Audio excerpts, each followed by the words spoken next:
Okay, so we're back. Maybe, hopefully. So I lowered the bitrate to 3200, so hopefully that does something. Cause my upload speed is consistently higher, is consistently like 3500-ish. So I think that should be enough. Anyways, we had a level up to distribute here. Ooh, yeah, yes, so this has a passive component that I actually like that reduces your insanity effect. Ooh, also it's an instant insanity gain too, so yeah, we want that for sure. And I forget what we were doing with our skill points, with our talent points. Oh yeah, I think we were maxing these guys out.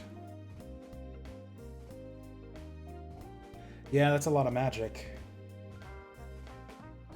At one point we had a ton of bonus strength and my strength was higher than my magic, but that seems to have stopped now.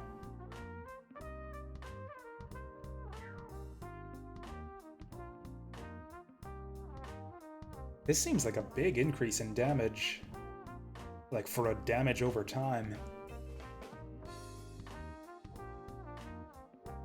Like most skills have diminishing returns as you put more points into them, but this one seems pretty steady. This one sucks, but this one's alright. What did this one do? Ooh, damage amplification. Ooh, my spell power is super high right now too, so the enemies have a high chance to fail their spell saves. Yeah, we'll go with this one just because it's a passive, and so it's something I don't have to worry about much.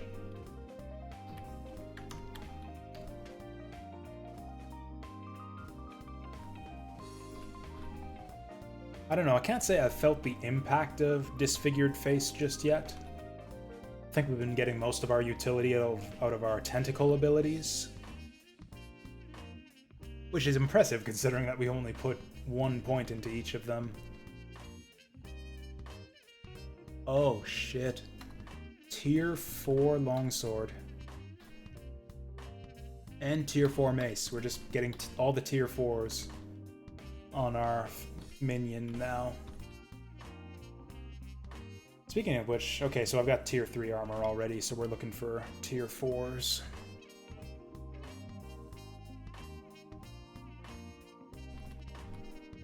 Although, once again, this could be good for my familiar.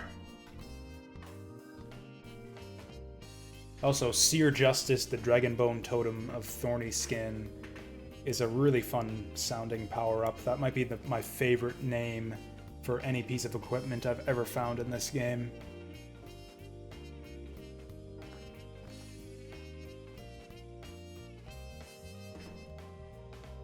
Tier 5. Oh, it gives you Invoke Tentacle. That's really cool. What do I have in my trinket slot anyways? Oh yeah, Tooth of the Mouth, which gives me blight damage.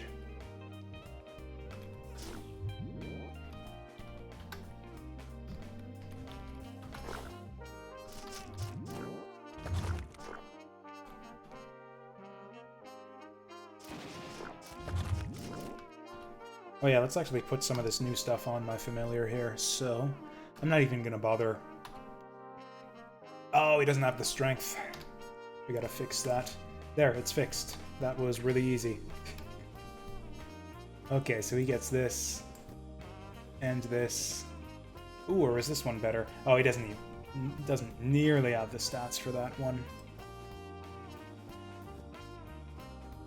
Cool, so we'll just put this all back to Snaz, and we will transmog it all for tons of money.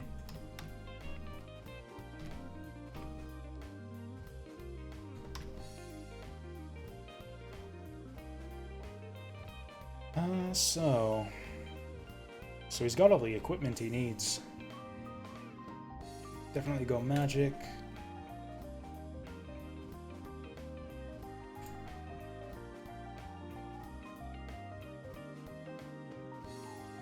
Ooh, remove a beneficial physical effect. And spawning worms. Oh, but yeah, this thing's just ridiculous. Yeah, we'll take that. Chance to what? Blind, silence, disarm, pin? Yeah, all of those things, please.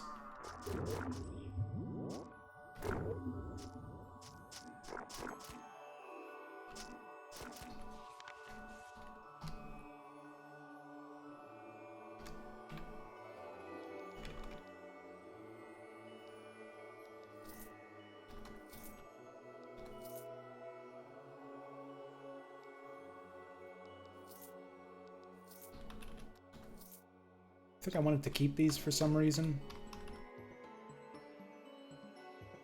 These can definitely go away. Oh, wait, no, one of these was my water-breathing armor. Fuck. I think I sold it. God damn. Oh, that was so dumb. I should really have looked closely. I was probably keeping at least a couple of these for a good reason. Also, apparently I forgot to put this thing on. Yeah, this thing's amazing. Slap that on there.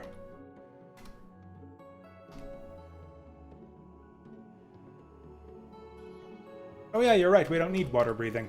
Yeah, that's right, I think skeletons are maybe the only class in the game that can breathe underwater. So yeah, we don't have to worry about that. Which means I can transmog all this crap without worrying about whether it's water breathing or not. Ooh, a tier 4 yellow. Is this better than my tier 5 orange? Not quite, although it's probably good for my familiar. If he can wear it. Ooh, that's a big increase. Yeah, this is just a strict improvement over his offhand.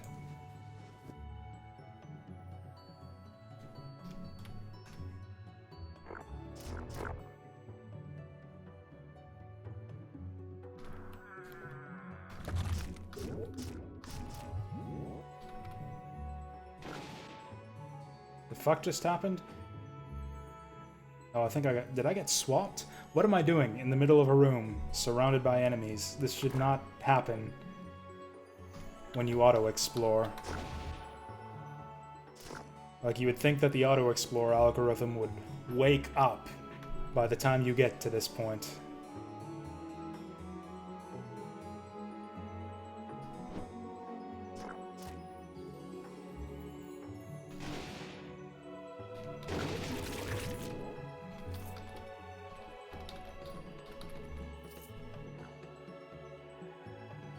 Yeah, I think I'm getting swapped every time that happens. Oh, hi there. So corruptors are kind of bad news in the first place, and this is a rare corruptor. So...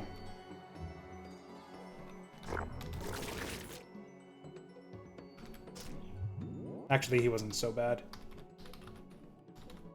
He was a gunner, I guess, which means kind of light on defense.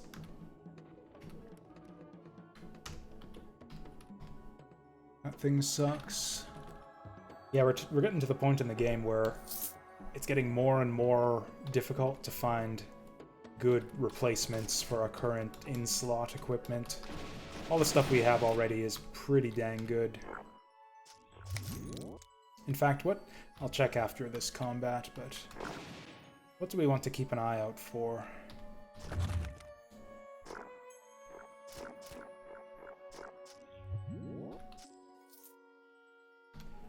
What stuff is still terrible? Like, tier 3 is decent. Okay, we still need new gloves. In fact, I should probably have been looking at gloves more carefully so far.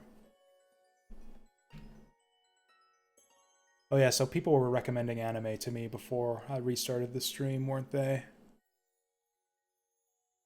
Girls' Last Tour... Oh no, I got that written down. Yeah, we're fine. We're fine. Also, let me know if the whole delay issue comes back.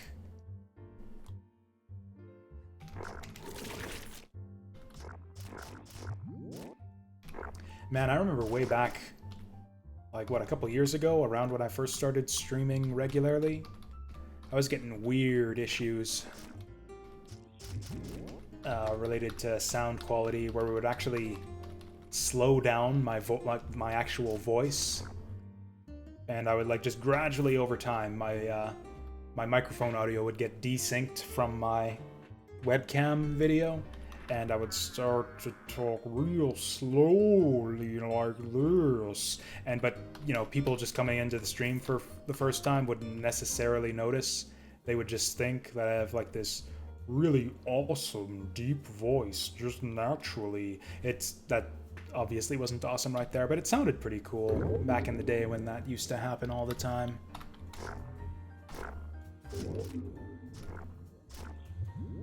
That's like such a weird problem though that I doubt it has anything to do with internet quality and more to do with OBS fucking up. So whatever glitch that was, they probably fixed it.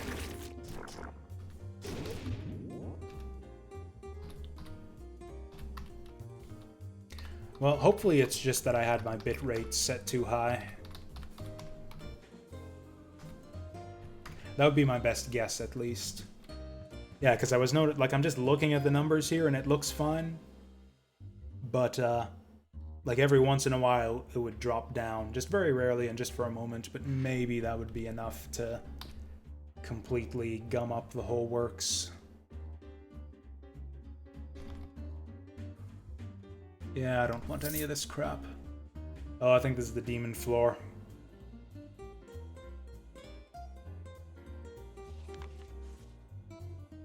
Right. So, there is, I believe, a racial unlock, or an unlockable race that involves you not killing these guys in time and letting them carry out the sacrifice. So the way this encounter works is they're gonna sacrifice this lady right here in 16 turns. Every time you kill one of these guys, that extends the clock a little bit.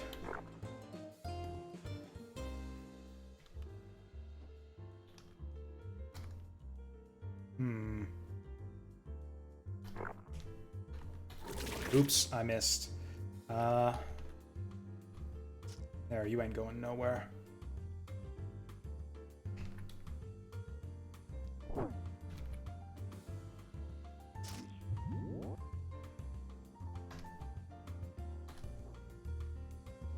But whatever, we've rescued her, so yeah.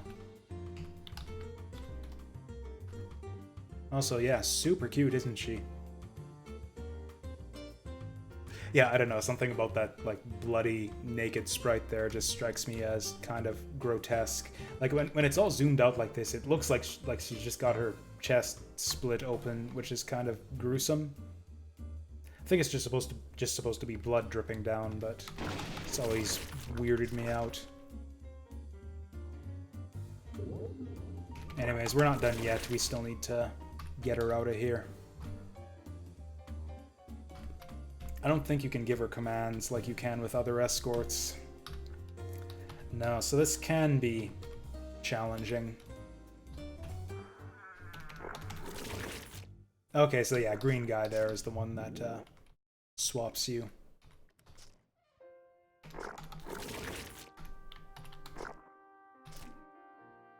Oh, Melinda, don't stand in the shit. What are you doing? Get out of there. See, this is how she fucking dies, is she always stands in the shit.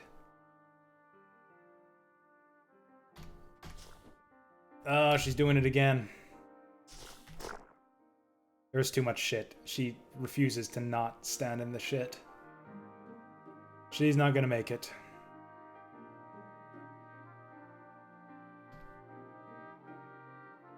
Oh, well. Why the hell would they put... Shit. Why the hell would they put NPCs that throw like shit on the ground that the escort NPCs are too stupid to avoid on this floor. Like, seriously, what am I supposed to do about this?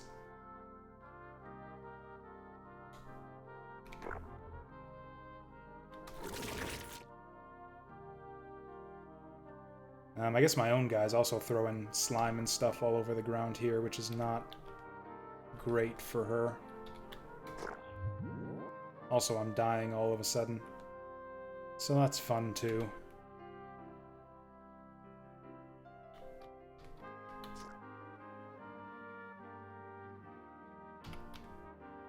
Yeah, she's super dead. Not a lot we can do about this. Other than try to leave her behind, maybe. Because, yeah, if we just run ahead and kill whatever's up here before she can... Well, GG. She did. Maybe not. If I go here, that'll block her from standing in the shit. Unless another one of these guys shows up, which, honestly, they always do. I think they appear in groups of 3.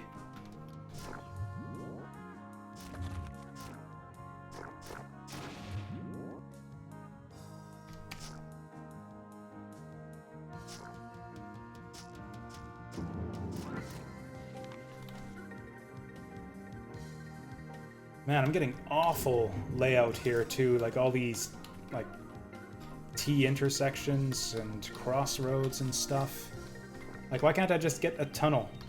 Oh, that guy teleported behind me, and he's killing her now, isn't he?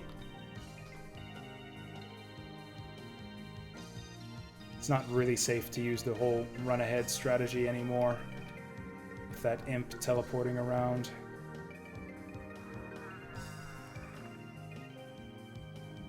No!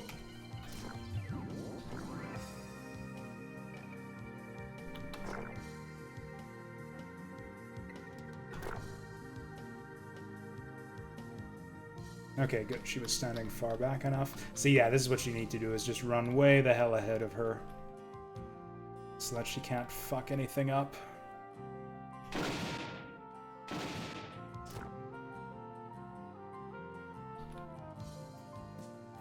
Where the hell is this exit? It's usually on the right-hand side.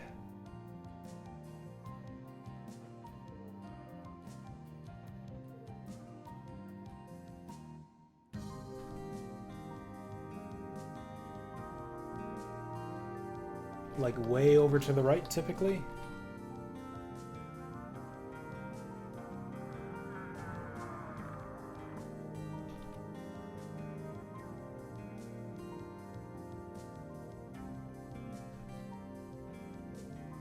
Oh, is that the stairs up there? I think I see them on the map. Did I find the stairs and I was just too stupid to take them? No, that's a door, not stairs.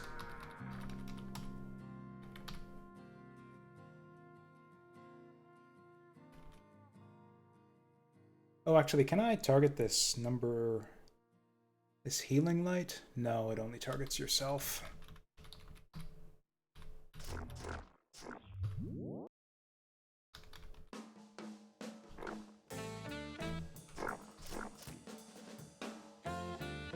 Well, shit, looks like neither me or Melinda is getting out of here alive. Where the hell is the exit?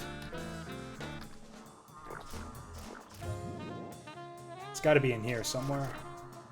There's nowhere else to look. What the fuck? I guess there's over here? Oh, of course, it's more of these fucking guys.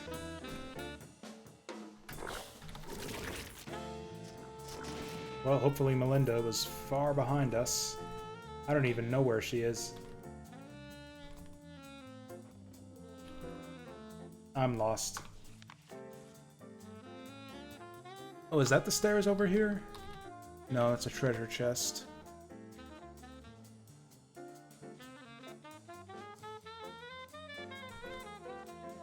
It's like there are no more unrevealed map squares for stairs to be. What is this?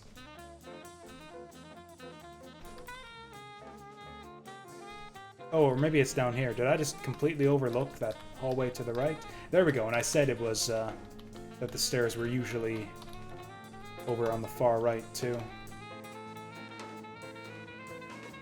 There we are. We just got a weird layout. I'm not sure if you abandon her if you go up the stairs with her too far away, but... oh shit, did she die? No, we're good. Melinda, what the fuck? I found the stairs. Get over here. There you are.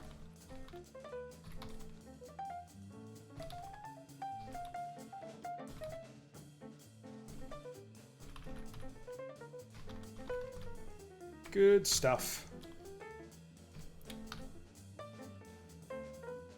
Man, another Stralite longsword.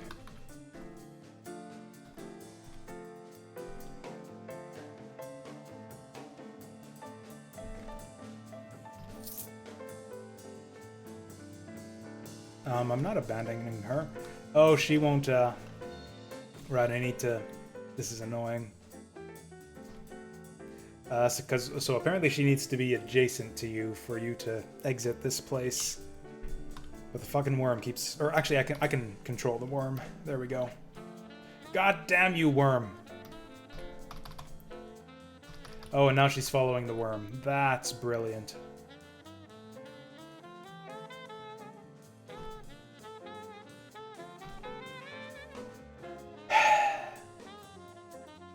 This is dumb.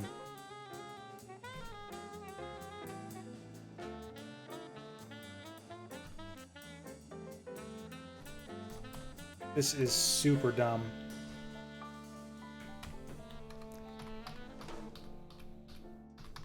Can I abandon my worm here? Okay, whoops.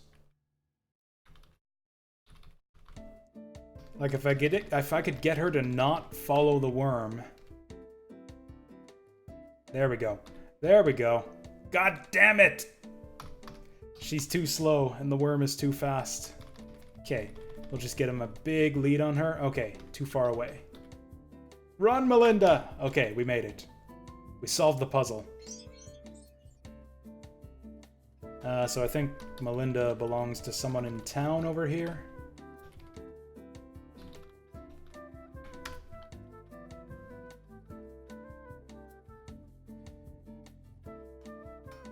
I think it's this guy. No, that was the guy that we rescued from the bandits.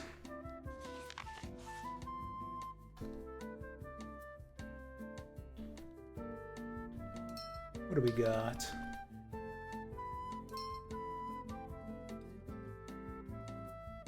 Not bad.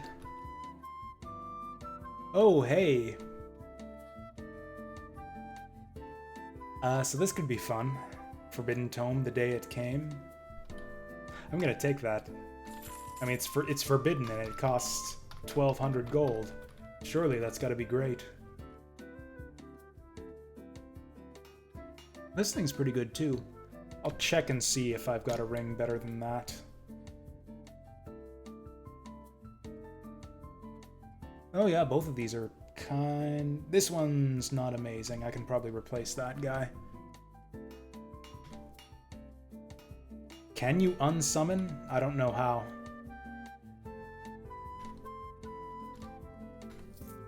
Whoops. What did I just sell there?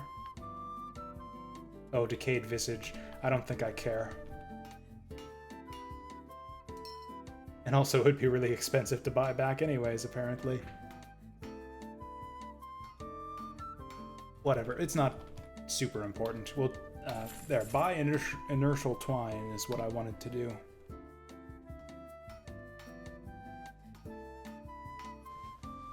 Yeah, so we lose a bit of stun immunity and life regen, but we gain all this other stuff. I think I like it.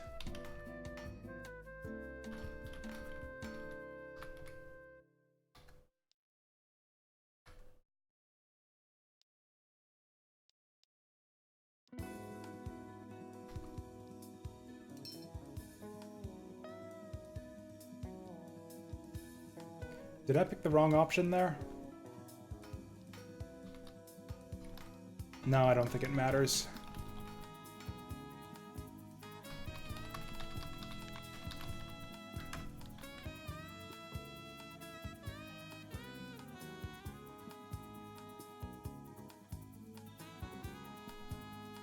I can't remember what I said now. Was it Dearth? Are we going to Dearth?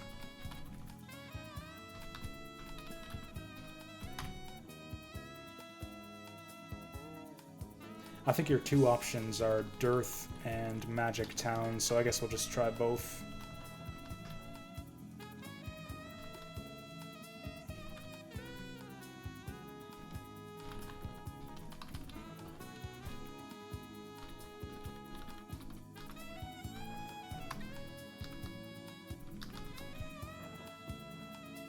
Must have said the other one.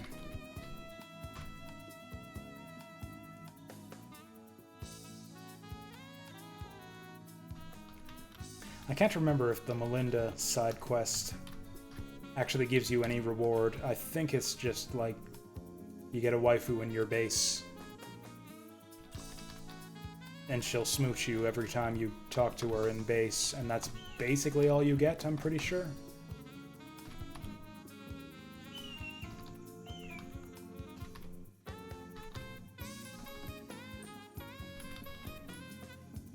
Shoot, it's been so long since you actually made it this far in the game, I completely forget what to do for the Melinda side quest. Or it's probably in my journal. That is not helpful.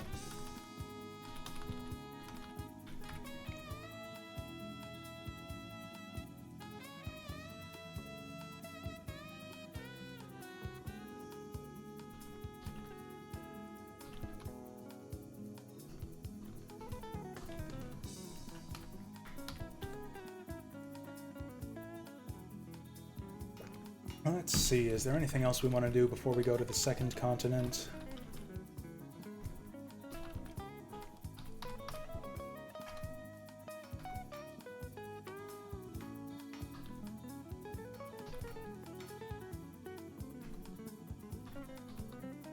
Okay, so Dearth. That's what I said, right?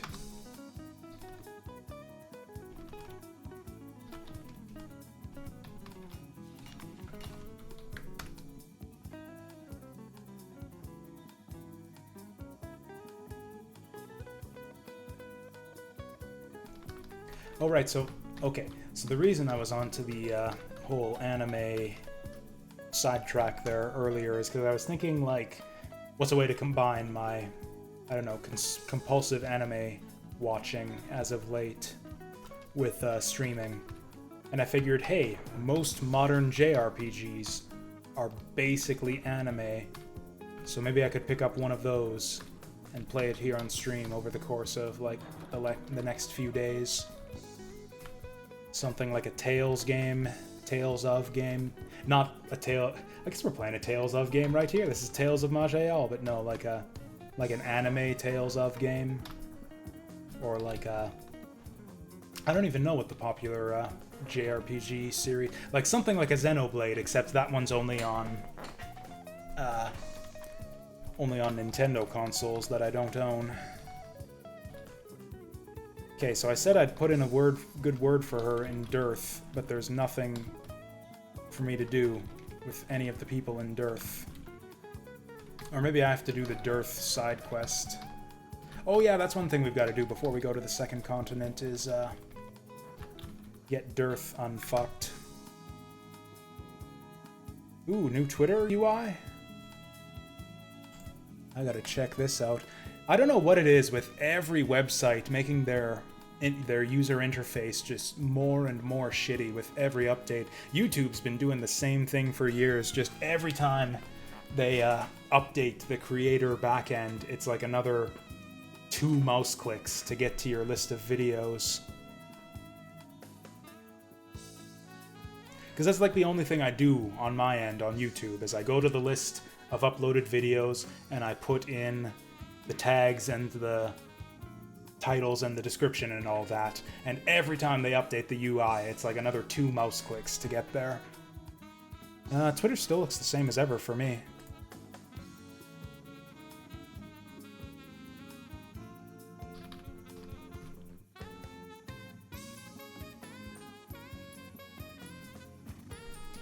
Really? Are there that many Tales games? Because there's quite a few on PC now.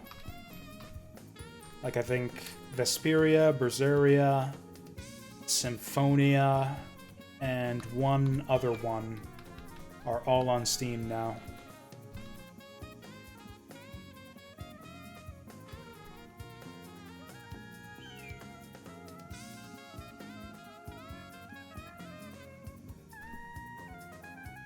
Cool. I won't let the good people of Dearth down.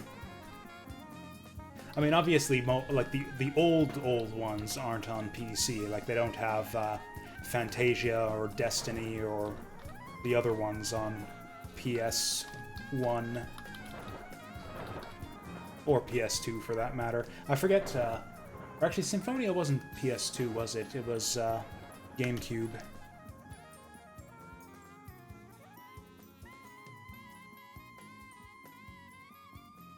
Oh wow, everything's huge. Yep, you are correct, Maj'Eyal. I am not a fan of this Twitter UI. I mean, it's not like it really matters. I'm not a heavy Twitter user myself. I basically just use it to browse my feed and see what the idiots I follow are saying at any given time. And honestly, the only time I ever even bother with that much is to kill time at work.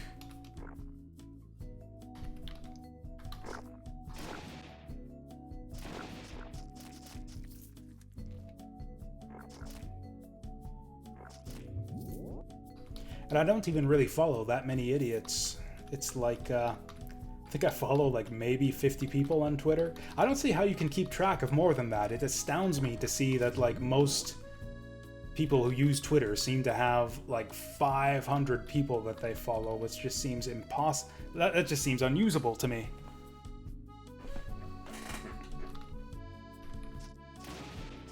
Like, you'd basically have to be like browsing Twitter all day, keeping like checking it and keeping track of everything like every 10 minutes to really keep track of that many people.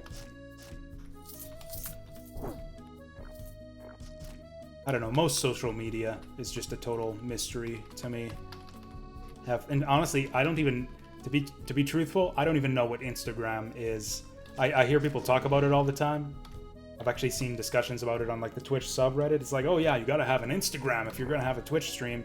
Don't know what Instagram is, never visited it, never touched it, never seen an Instagram in my life.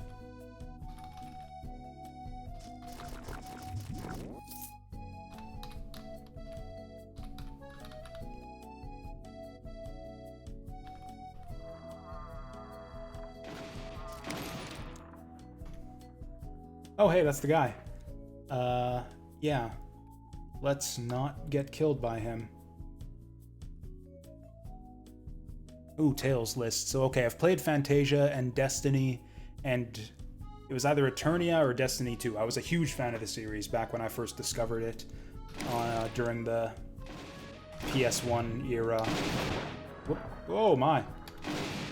That's a lot of lightning. Also, did this guy transform into some weird demon? No, he's just flashing red and has kind of an ugly sprite.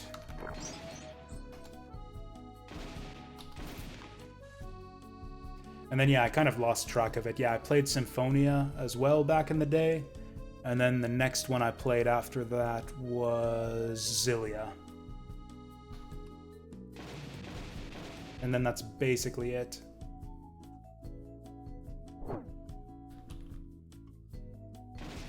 Okay, so it's like Twitter for pictures, except you can already put pictures on Twitter. And in fact, that's one of the main things that I use Twitter for, is following, like, probably a good third of the people I follow on Twitter are artists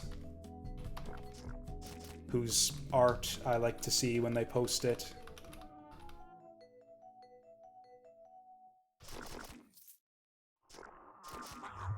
I don't know, seems kind of dumb.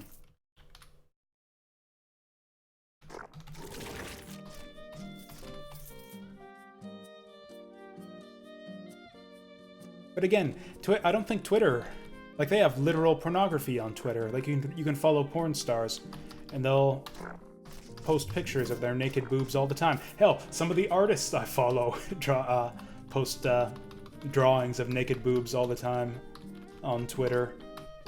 So yeah, I still don't understand the point.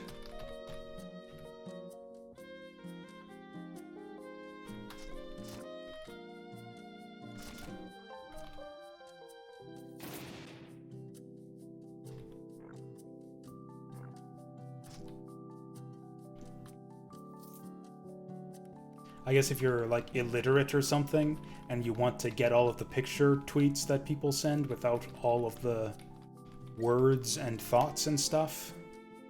So I guess that would make sense.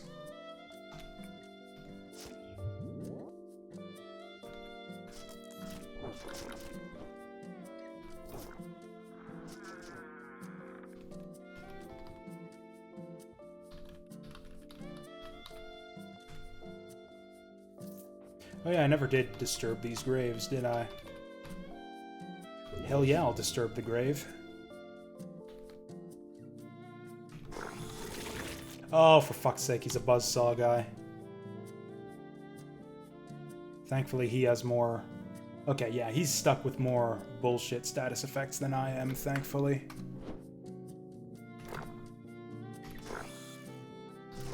For now, at least.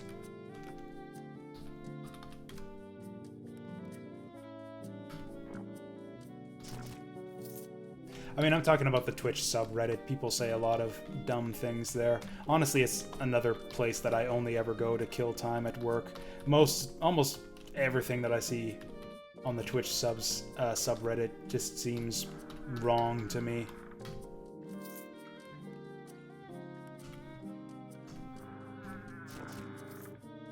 Yeah, I'm talking more like in terms of the like the types of discussion that take place on the Twitch subreddit, which like 90% of it is like, how do I grow my channel? How do I get more viewers and followers? I just hit this viewer or follower milestone, that kind of stuff. And it's like, well, if you want to increase your outreach, you got to be cross-posting to Twitter, Facebook, Instagram, etc., etc. Whoa. Oh, there's 3 of them in here. There's usually just 1. We woke the dragon, and then put him back to bed.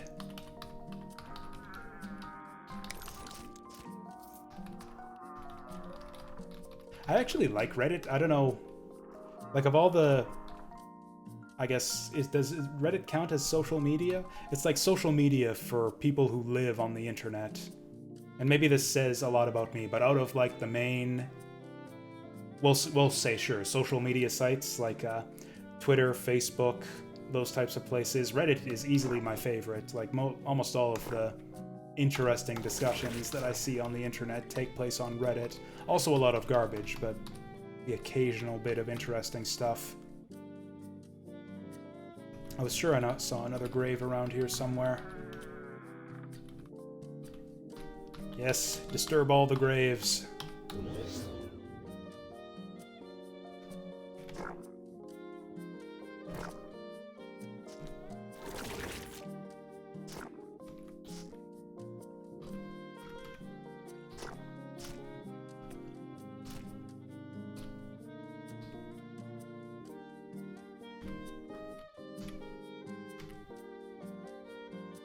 Actually, there's no way out of here, I don't think, other than to teleport.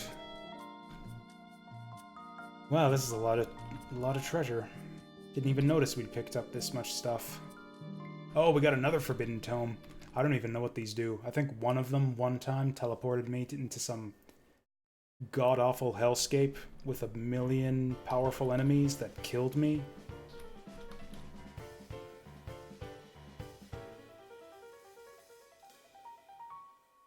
The key is you gotta find the good subreddits, which are typically the ones that aren't the biggest. It's almost like the smaller you get, the better.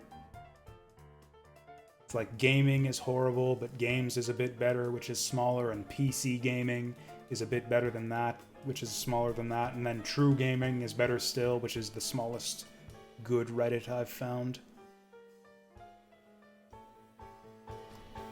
So I think I want this.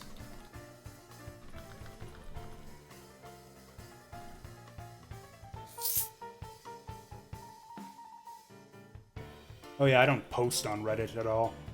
I've pretty much gotten into the habit of keeping my thoughts to myself, to the point where I don't even really bother having any anymore in the first place.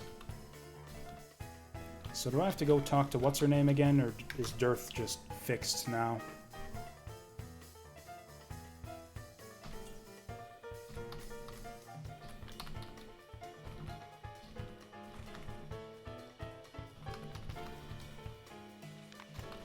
Okay, well, people have returned to Dearth yet? Can we stick Melinda there yet?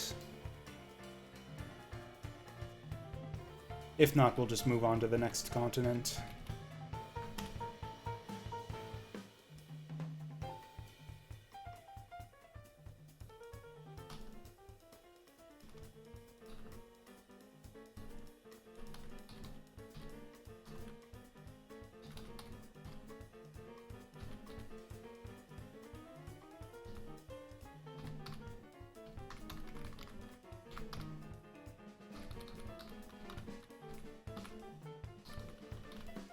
Yeah, it's so weird. It's like you go to... I mean, a lot of the huge streamers have at least some form of entertainment value to them. Like, I think, for example, Kriparian is the one that I sometimes tune into, because I think he's pretty chill and entertaining to watch, especially when he's, like, commenting about what he's doing. Or at least he was back before he switched to Hearthstone, specifically. But I watched a lot of Kriparian's streams when he was big into Diablo 3, was how I discovered his channel. And yeah, he's an entertaining streamer. It's just, yeah, you aren't going to be able to participate in chat at all because it's nothing but just copy-paste spam.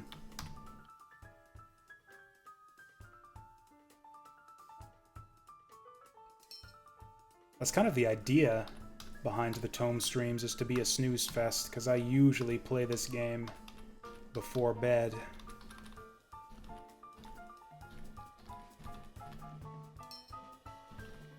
Oh, this particular jazz arrangement of Vampire Killer seems to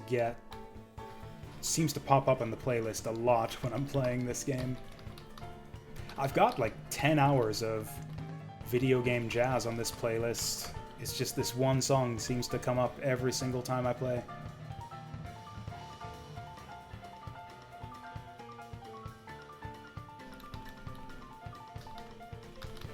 So I guess Dearth maybe does nothing, and maybe you've got to go to Anglewin.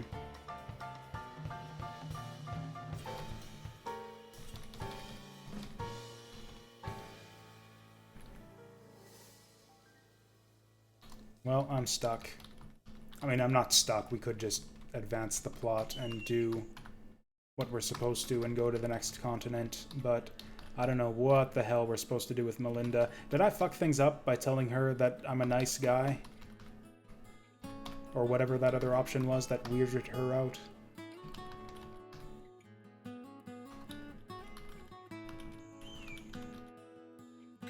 Maybe I'll just look this up on the wiki.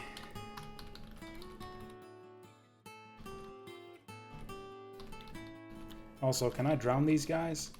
Oh, you can't go onto the fountain.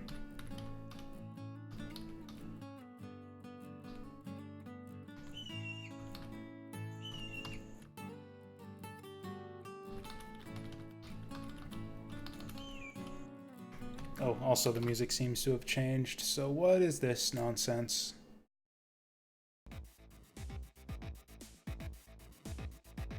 Hey, it's Necrodancer. I've never actually played this game. It's been on sale for like $2 a bunch by now. I've just never been in the mood. Hey, thank you, Vasil. I was just on my way over there.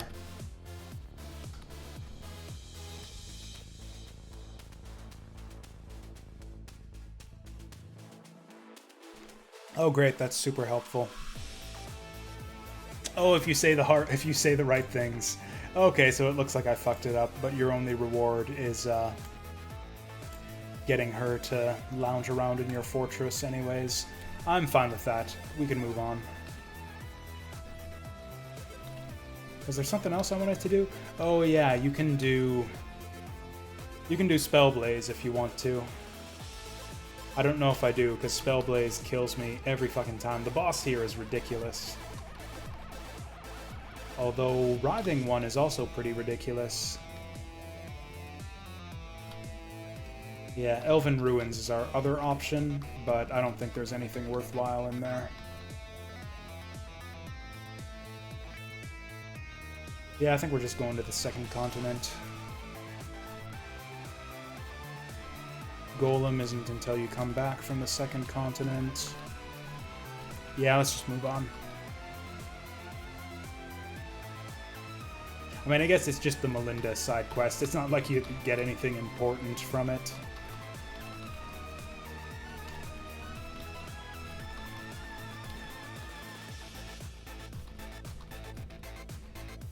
Yeah, I'm just a little hesitant about the basic concept, because I'm a pretty slow thinker. Like, I don't know if I could play a roguelike, like keeping in tune to the beat, having to progress forward at a steady pace. I like to stop and think about my moves most of the time.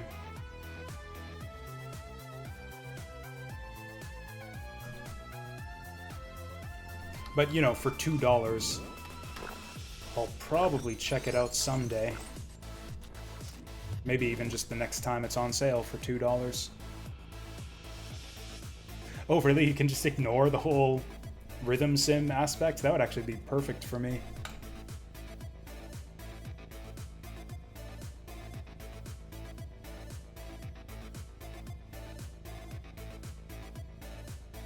Actually, now that I've lost my stun immunity ring, I think I want to jack this up all the way.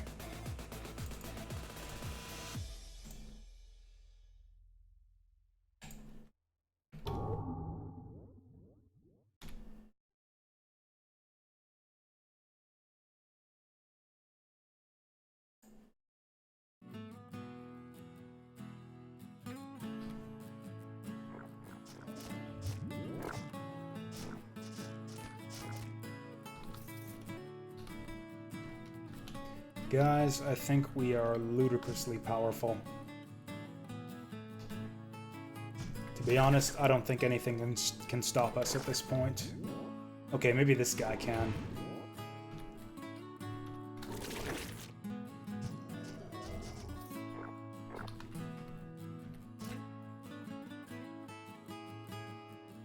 Almost. He stopped us for a little bit. He stopped us from moving forward for, like, you know, a few seconds. Oh shit, my guy's dead.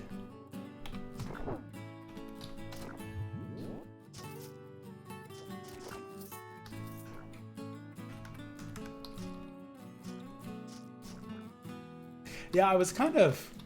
So I doubt that anyone follows or cares about my Twitter, even among my Twitch viewers, but there was a... what do you call them? Like one of those things that was spreading around. It's like retweet and share, whatever, and it was your controversial gaming hot takes. And I came up with a few of them. One of them being that all roguelikes are to be properly called a roguelike, a game has to be a turn-based RPG, or a turn-based tile-based top-down RPG. Spelunky is not a roguelike. What are the other popular ones? Rogue Legacy isn't a roguelike. Dead Cells isn't a roguelike. And I was wondering about Necrodancer, because it's not strictly turn-based because of the whole rhythm aspect.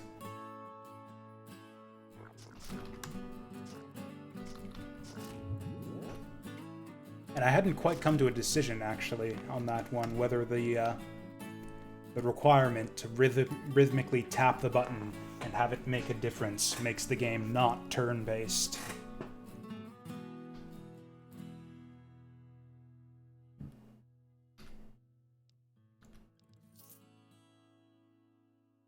Didn't I just pick up a thing?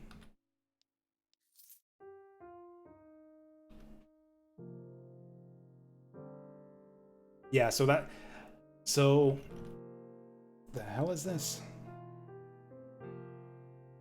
Oh, I can slot this into a armor. I forget where you go to do that. But so I've been thinking about this in terms of like the theory, like game, not theory. Yeah, basically game classification and like yeah, the way we divide games into genres and such.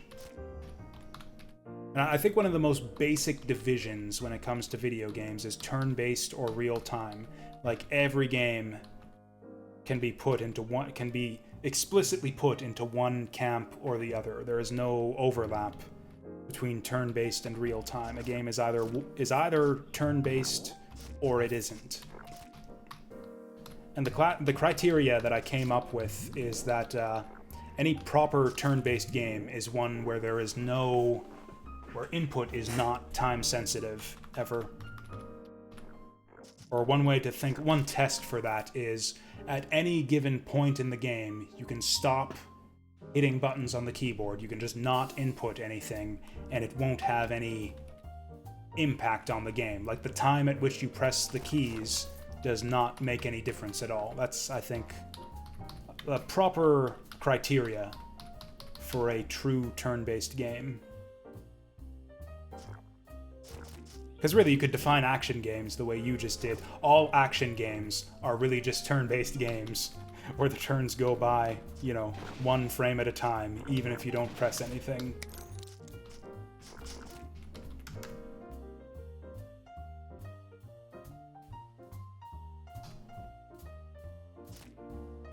Yes, I'm not super familiar with the game, but from what I know of it, yes, Superhot would fall into the category of strictly turn-based games because input is never time sensitive.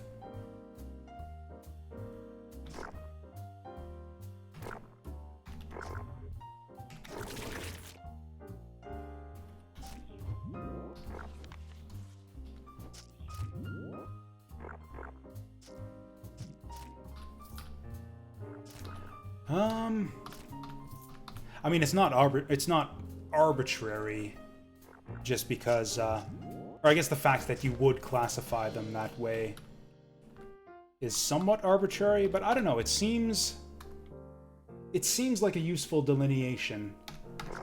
Like any game, like personally, I think that the most basic delineation between types of games is turn-based and real-time. Like, games in one of those categories are always going to be very different from games in the other category. And then you branch off from there, and that's where most game genres come from. Whereas if you get more specific than just, is a game turn-based or is it real-time, and then you branch off from there and you get more specific as you go down. So where it's in the real-time category, you have, I don't know, like, you know, all the game genres. You've got, whoa, that's a lot of slime. You've got your platformers and your FPSs and all that stuff. That's a lot of fucking slime. Wow. Okay, cool. That's a bit less slime now.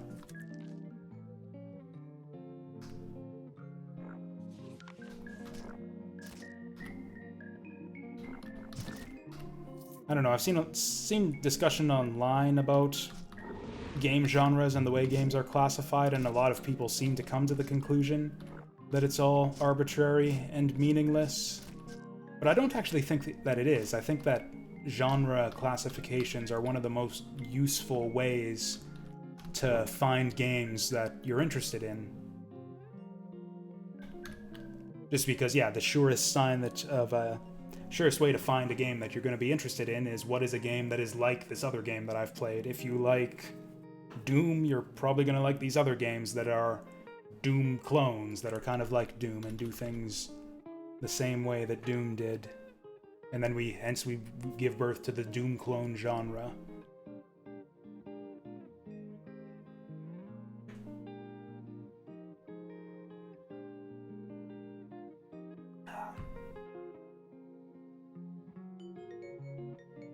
This is a good amulet. Do I have a shitty amulet? I actually do. I have a shitty amulet right now. This one's way better.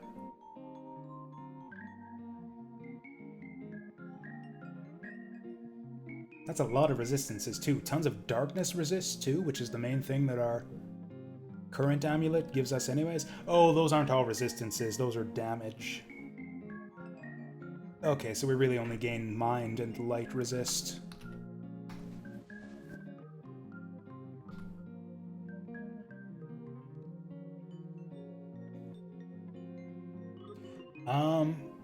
See, again, I only slightly disagree there because of what I said. Genres become less useful if you're going to fail to genre police.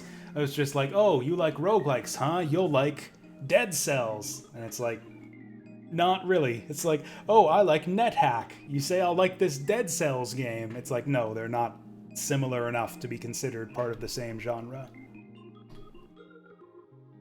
That's why I like the term roguelite, because that actually does encompass a lot of those types of games, which are action games with procedurally generated levels and usually some form of item collection and that kind of stuff.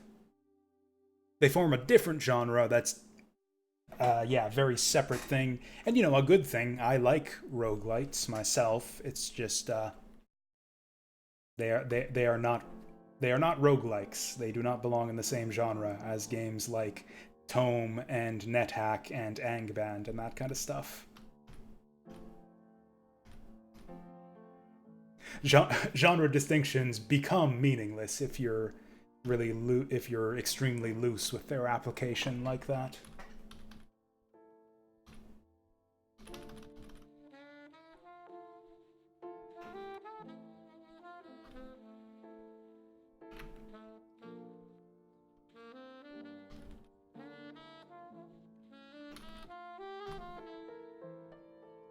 Ooh, that's a tier 4, but I probably don't want it because it's not heavy armor. Interesting. So this just reduces my light radius just for carrying it, but I can summon spiders. And I do like just that sentence, I can summon spiders. That is a fun thing to be able to say in a video game. I'm gonna do it. This thing looks good too. I've still got the Summertide file. This thing doesn't even have a tier.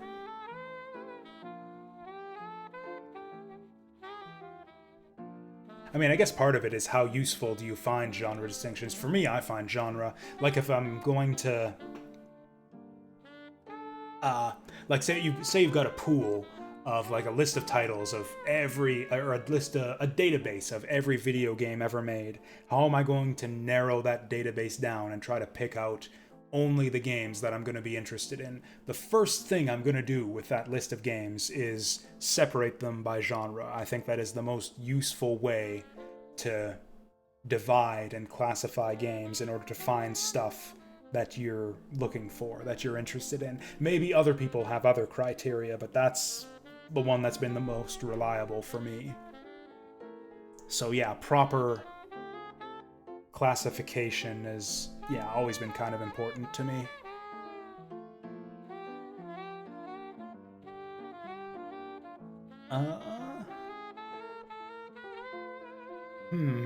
So we actually gain a bit of light radius out of that. Healing mod doesn't matter because I don't have a lot of healing. Absorbs all darkness. I really like the sound of this thing. We lose all of our light resistance, but I'm gonna take it.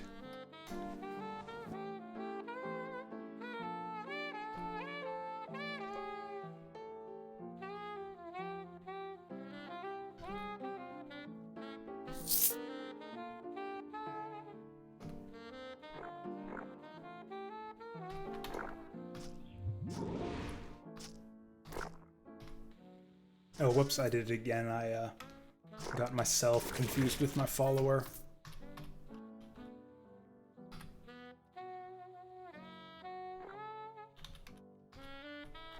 I remember too, like the way I kind of, or what part of what kind of helped me come to this, I guess, sort of opinion about genres is that was literally the way that I found games that I was interested in, browsing Home of the Underdogs back in the day, I would click on a genre and just look down the list of games and then sort them by rating.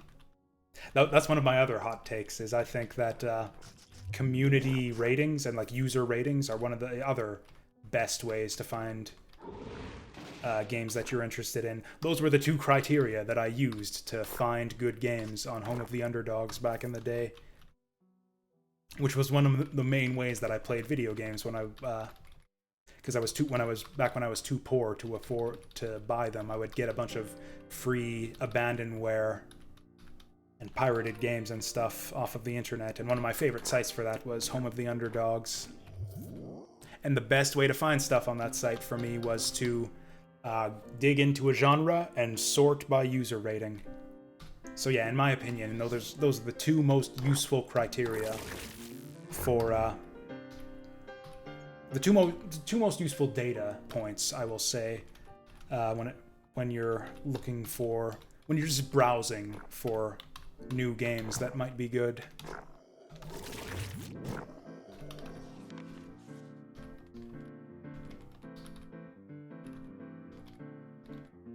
That, of course, is just if your information is basically just limited to nothing but the types of information you can find in a database. Probably the best thing overall is to get a friend to recommend you stuff who knows your tastes and, someone who knows what you're into and has a good eye for the types of things that you like.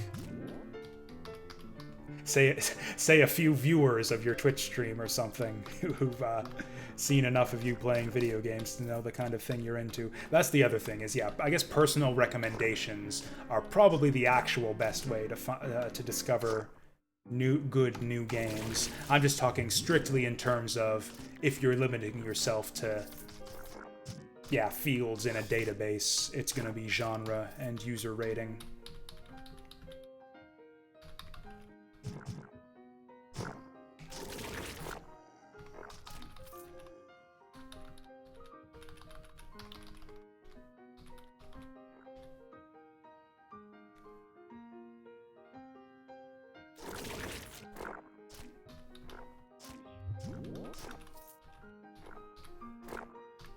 And yeah,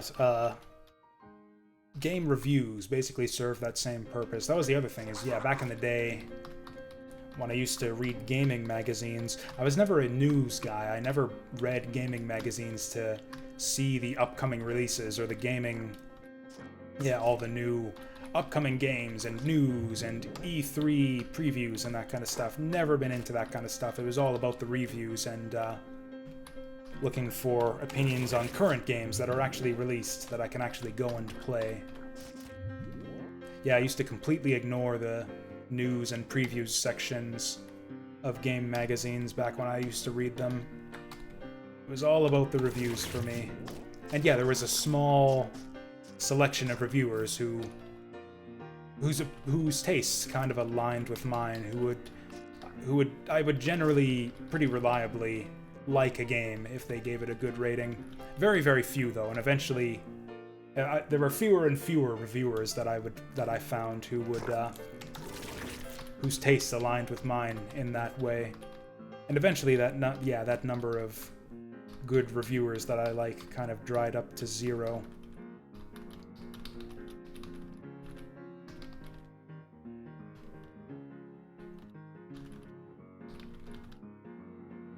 I don't know, maybe there's someone out there these days. It's been years and years and years since I followed reviews from the main gaming publications. Hell, even among YouTube reviewers, I don't think I've ever found a channel, any type of reviews channel, whose tastes have reliably aligned with mine.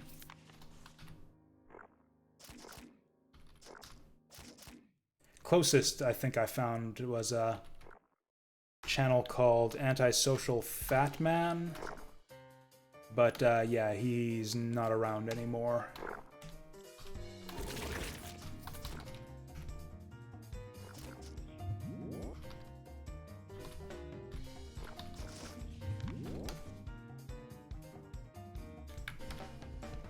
Honestly, for me, the #1 game reviewer online with whose tastes align with mine most often is actually the user reviews on Steam. Those percentages tend to align at least somewhat closely with my own opinions. A lot of my favorite games have like 80s and 90s, 80 and 90% approval on Steam.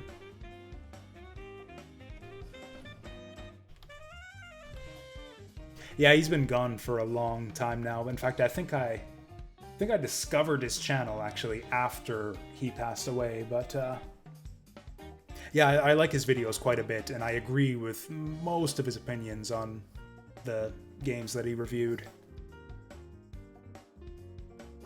Particularly his reviews of the original Tomb Raider games. Basically, all my opinions on the original Tomb Raider trilogy are the same as his opinions.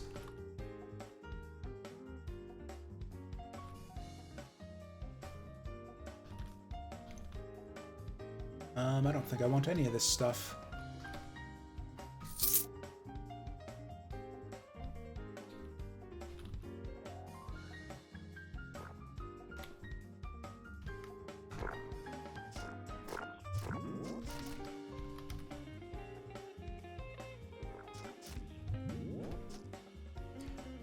This dungeon has a lot more floors than I remembered. Oh, never mind, it's just the floors. I guess bigger than I remembered. It feels like we've been here for a long time, but I guess we're only on floor 3.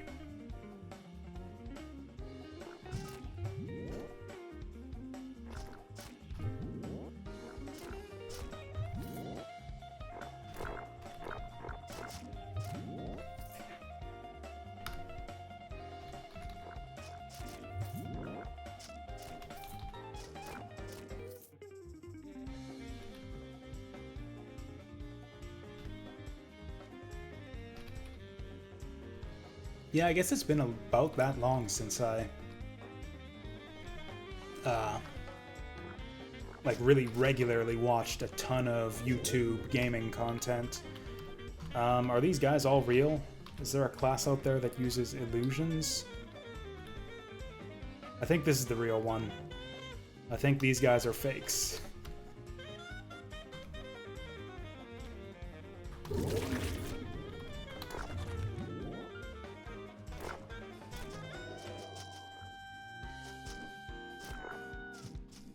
Yeah, that would have been back when I was like in the middle of college. I used to waste all my time on YouTube back in those days.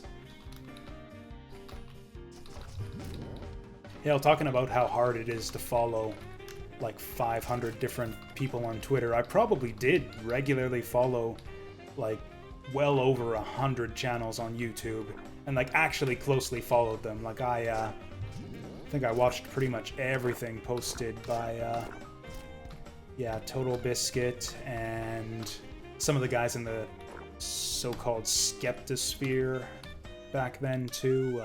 Andromeda's Wake was one of my favorites. I don't think his channel even exists anymore. Theoretical bullshit.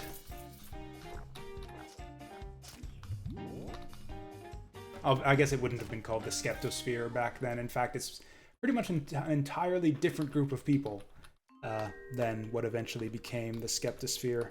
What eventually, I guess, evolved or replaced those guys and became the Skeptosphere.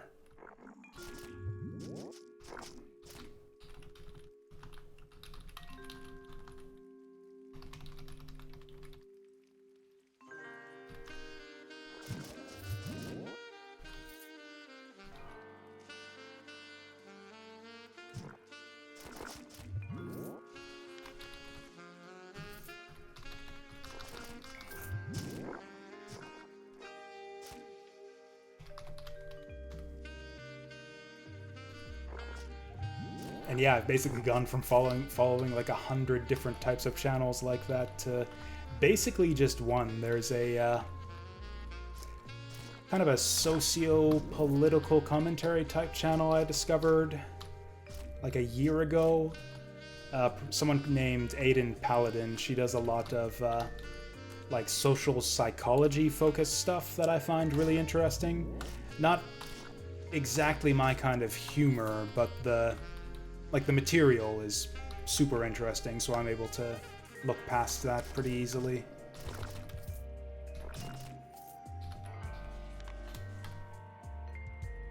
And yeah, that's like the only type of like even remotely political bullshit that I follow on YouTube anymore.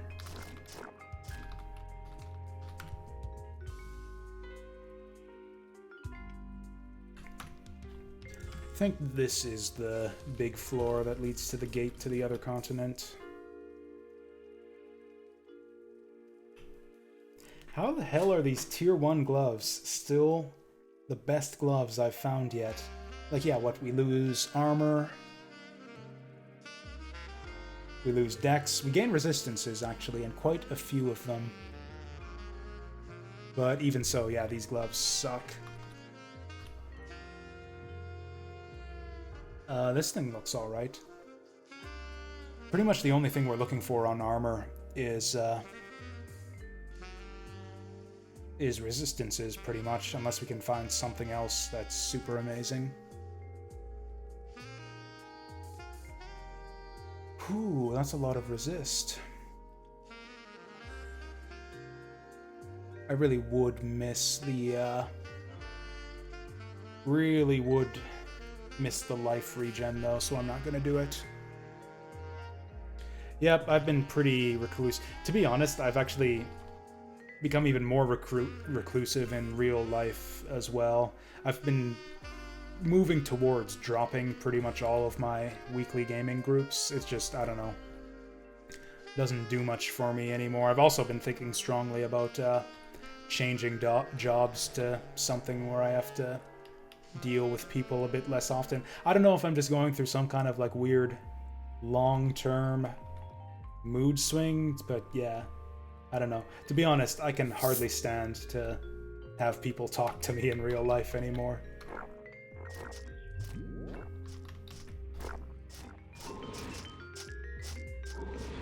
So, and this is gonna be a bit hypocritical because I'm about to talk about the weather here. Yeah, maybe it's just the fact that we've actually been getting some pretty strange weather lately, but I don't... It seems like every single conversation I have with pretty much everyone, not just the conversations I have, because it's not just me, even conversations I overhear at work are almost like 100, or not 100, but like 80% weather related. It's just like, oh, the rain and the thunderstorms and the snow and the sleet.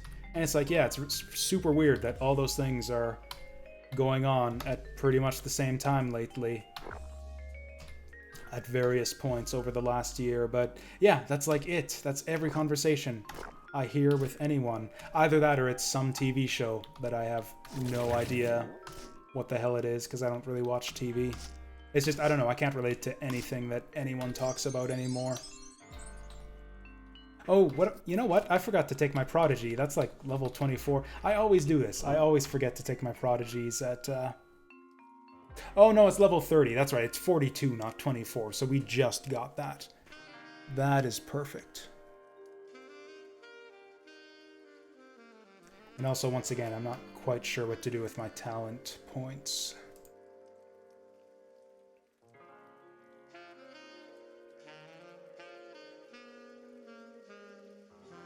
Yeah, it's just small talk. Small talk, I just have never... I guess you could consider it a skill, a taste. Just, I don't know, a social skills, I guess some people call it. Never developed that. Yeah, we're going to keep jacking this up. Ooh, do I want another 5% stun immunity? It's also 3. You just get so many things out of this. Obviously, you want to max it out. Now...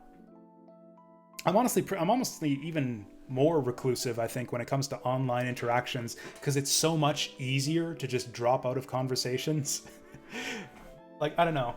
I know it's a big controversy online these days, like the degree to which we need to be shielded from people saying nasty things to you or whatever.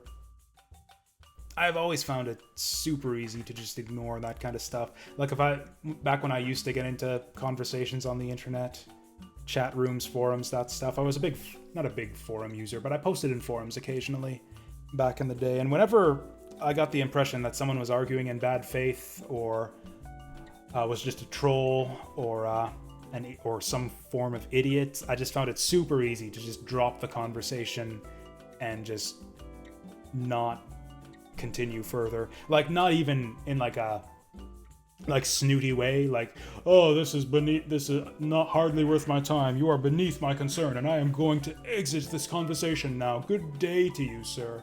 It's just like, not even that. Wouldn't even make a dramatic exit or anything. I would just stop posting the instant I got any inkling that the person I was talking to was not worth talking to anymore. And eventually I just got to the point where I just didn't talk to anyone. Which sounds super condescending. It's not like I think I'm better than everyone. That's the thing, is I don't have much to say to the people who I think are, you know, way better and smarter than me. Which is most people, to be honest. I'm kind of more an inferiority complex kind of guy than a superiority complex, I think. On the other hand, it feels like I have nothing to contribute to people who are talking about really interesting stuff. Like the kind of guys you, see talking about all sorts of things on, like, the Joe Rogan podcast. If you could put me in any given Joe Rogan podcast as, like, the third man, I would have literally nothing to contribute to any of those discussions. Or just any halfway interesting podcast in general. I think, that's why I think the whole gaming show idea was stupid in the first place. I've been meaning to take down that show's info box down below the stream for a while now. Okay, so those are terrible. This is terrible. This one's always at least decent. What happened to the big jump? There's one that gives you a big jump.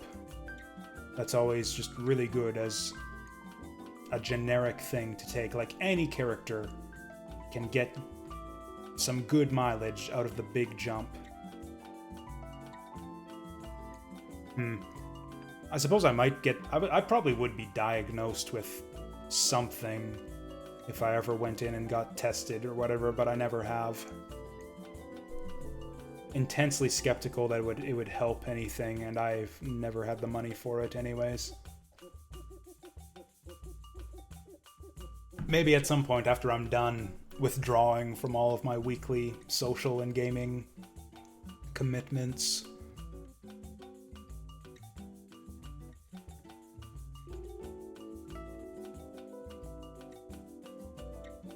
Where the hell is it? Did they get rid of my favorite jump around prodigy? Anyways, I'm not even gonna look. Maybe we just want to wait. Okay, what's a... Probably I want one of the magic ones, because magic is our main stat.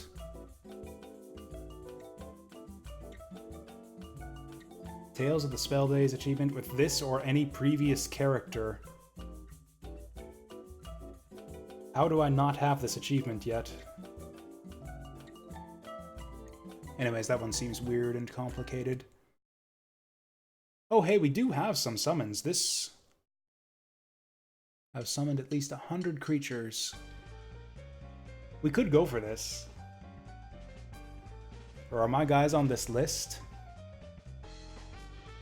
I don't think they are. No, this is only for necromancers and the natural summoners. Yeah, I don't see my my horrors on that list. This is a good one if you can get it. What was this one again? Oh, shit. Oh, shit! I think we're taking Arcane Might. That seems really good. Have we not time traveled at least once? Did we miss out on the time portal this run?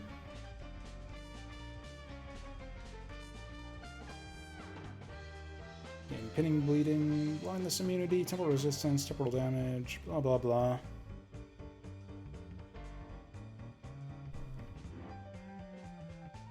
Okay, that's good. That's good to know that the lowering of the bit rate helped that out. So I'm probably never going to get enough stats, or not for a long time at least, will I get enough stats for these other ones.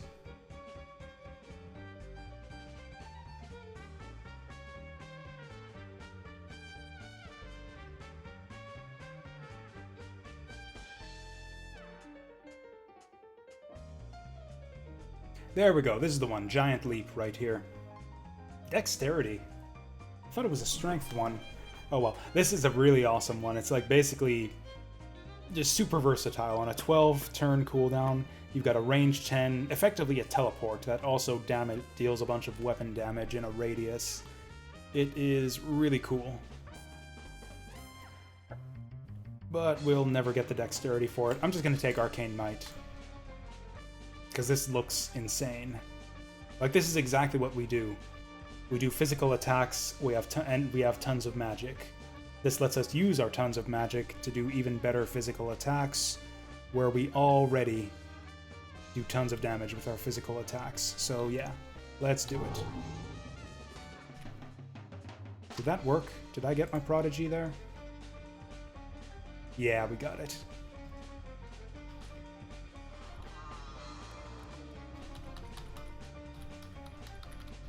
Oh, right, now we gotta take the messenger. Hey, guess what? The guys that we gave them the evil staff to fucked up and lost it to the orcs anyways.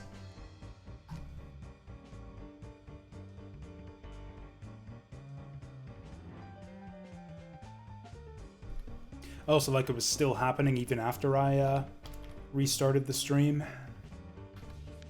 And then it just stopped right now? I don't know, I've had problems with my ISP in the past, especially at around this time of night.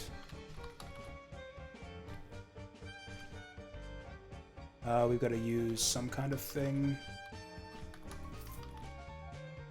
Where is the thing? There we go. Orb of Many Ways. Oh, it's on Shift 0.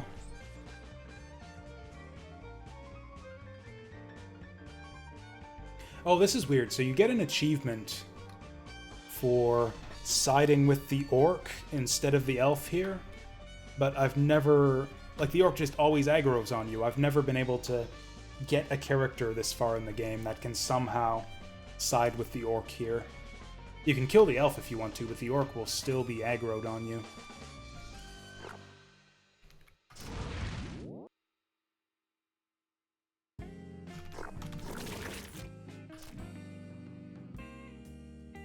So we just smacked that guy for 484 damage with our basic attack.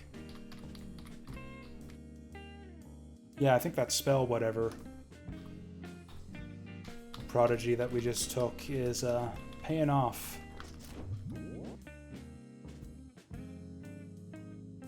What is my weapon damage right now, anyways? Yeah, we gained 56 weapon damage from taking that Prodigy, it looks like. I don't know. That's not actually what that means. That just means that we've gained 56 since the last time I opened the character sheet. Which may well have been long before we got the Prodigy.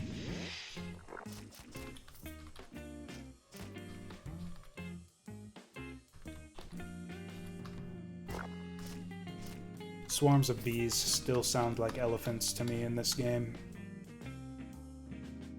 Shit, what is this guy doing here? Thought it was all insects and bears in these caves. Actually, there's pretty much all kinds of monsters here. Like, look at this frickin' menagerie.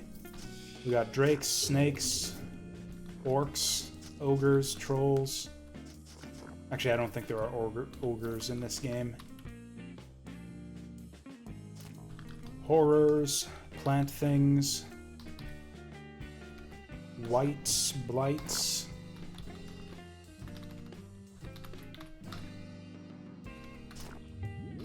That blink teleport has a really long range.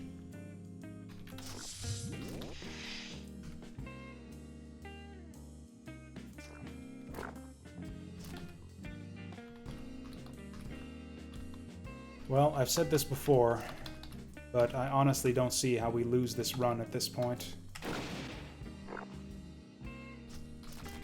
We are so ridiculously overpowered.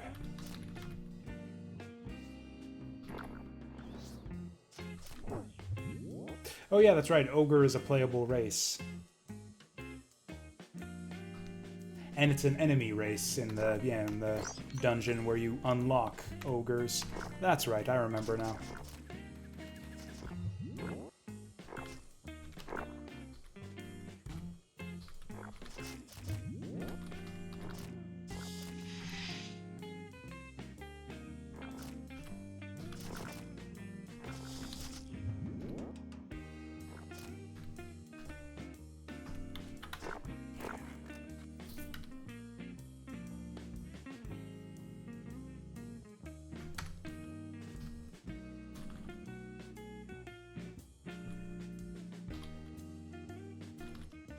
Oh wow, look at all these tier 4 items we're getting. And still no gloves. Oh, there's gloves. Still garbage.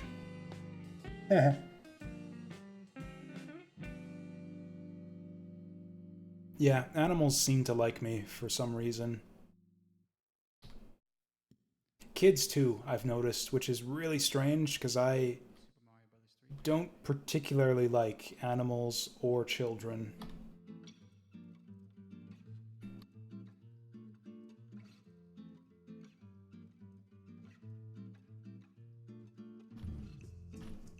I'm fine with other people's animals, like I don't have any issue with them if it's like, you know, I'll pet a dog or whatever if it walks up to me. I just hate having them like around my place. I hated living with pets when I was living with my parents and when they get me to take care of their cat.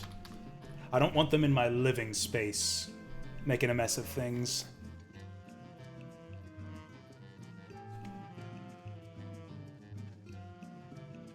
And even if they're good, you know, even if it's a good dog and it doesn't make a mess of things, I'm still going to be paranoid that maybe it's making a mess of things constantly.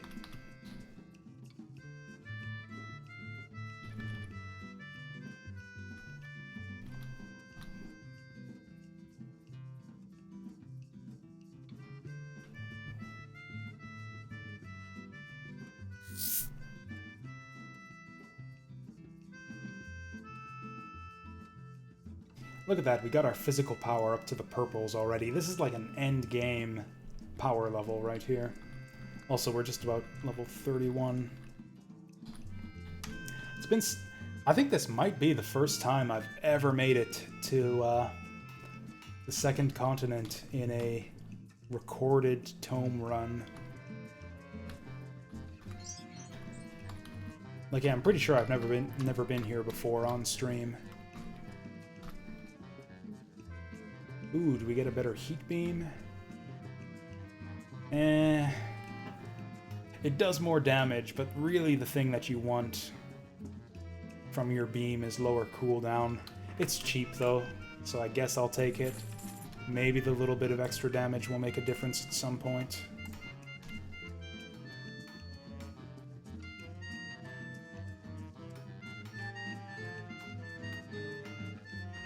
Oh, also, something summoning spiders.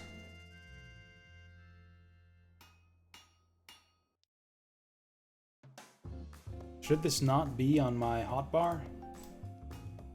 How do I do that? Oh shit, that actually worked. Yes, I'm summoning the spiders. How long do these guys last anyways?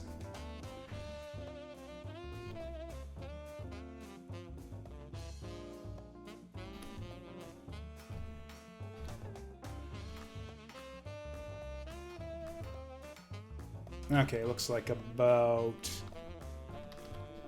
I don't know. I was hoping they'd last a bit longer to the point where we could, like, overlap the duration with the cooldown and summon more and more and more spiders, but... You know, you can only ask for so much out of a trinket that just sits in your inventory that you don't even have to equip. Oh, right, that's right. Yeah, this is the first quest that you want to do on the second continent.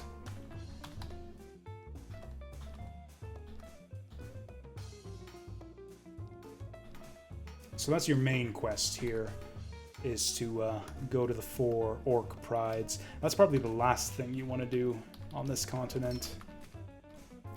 Orc prides are super dangerous.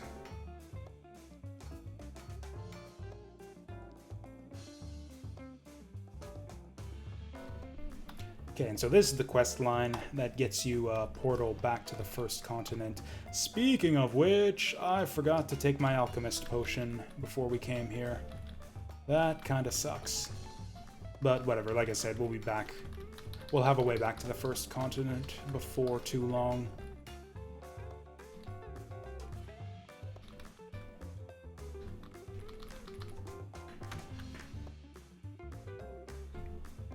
Also, what is this? Oh, right, I keep forgetting that they give this to you. Reduce duration of active detrimental effects by 20%. Oop, 20% of your associated save value, or 2. 2 is a big number. Wait, you would have to get your saves above... Or no, I'm thinking 2%. 20%, so... Yeah, you need to get your saves above 20, I think, for that to be better than 2. Because, yeah, 20% of 100 is 20. Yeah, that seems about right. And then 20% of 50 is going to be 5. 2.5, yeah, about 20, I think. So you'd have to have really low saves to get the minimum effect from that.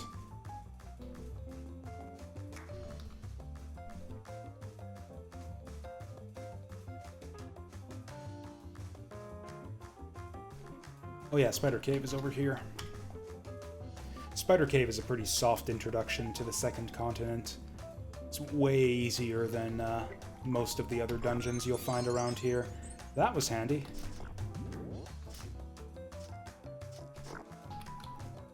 This thing looks horrifying. I don't remember these guys at all.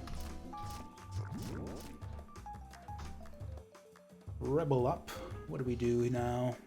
Probably just keep increasing our chaos. Ooh, this... Yeah. Big diminishing returns on this one.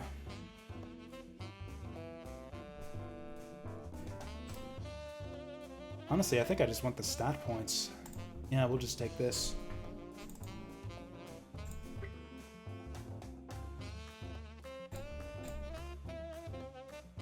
So this one's maxed out. I don't even know what I want to do with my skill points now.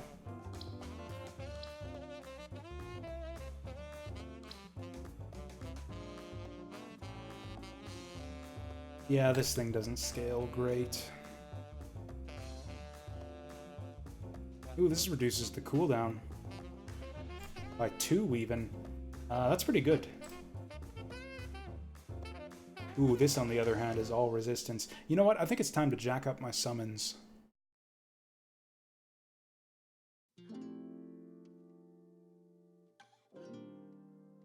Yeah, these are all fine where they are. We're gonna get better summons.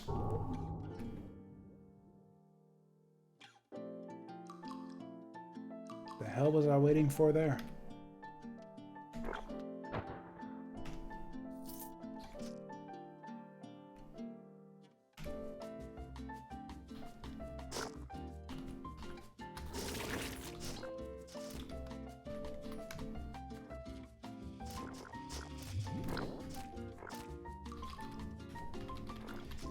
Actually, you know what's probably going to be effective against these spiders?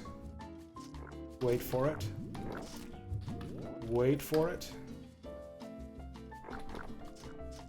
Actually, I'm not going to need anything effective against these spiders. I'm just... Tentacles. Tentacles are effective against spiders. Here's some spiders. You know what? Yeah, up against 3 spiders. Cure for 3 spiders is 2 spiders. There we go.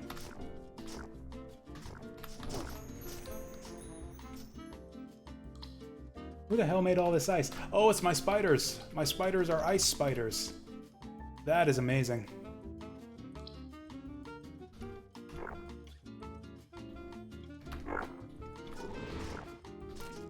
Oh, actually, they're random spiders. That's pretty cool, so I just get 2 random types of spiders. Oh my. I did not expect, yeah, storm dragons in the spider cave.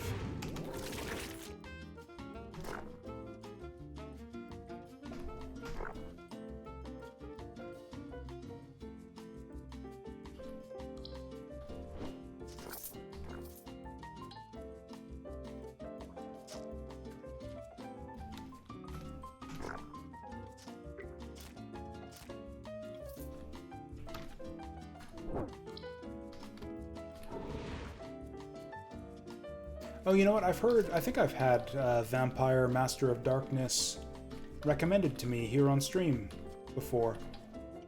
Like, way back in the day, I think. I think it was someone who didn't stick around to become a regular viewer or anything. But yeah, I was made aware of that game a while back.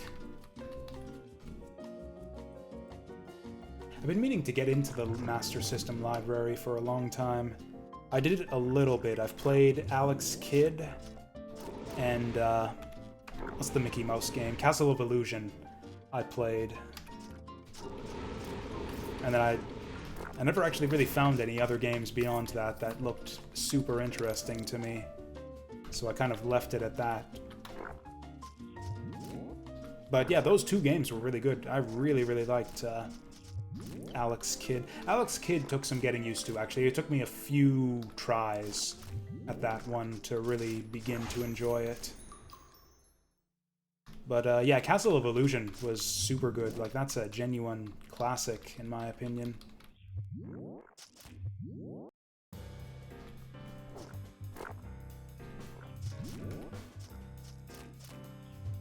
But yeah, I don't know much of what else is in the Master System library, other than the stuff that I know already, that I know from owning a Game Gear when I was a kid. Like, I've played Master System, Aladdin, and Sonic 1 and Sonic 2, because those are all the same as their Game Gear versions.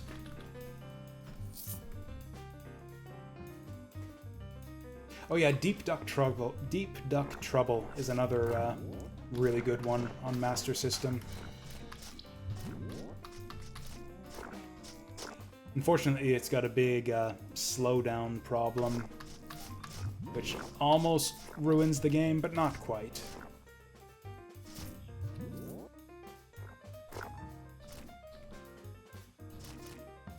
One of the most impressive looking games on Master System, too.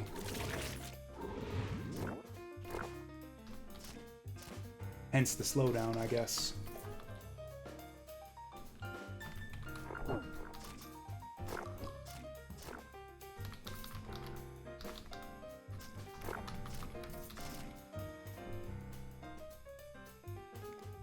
Oh, it's my worm that walks that's taken so long to recover every time I rest.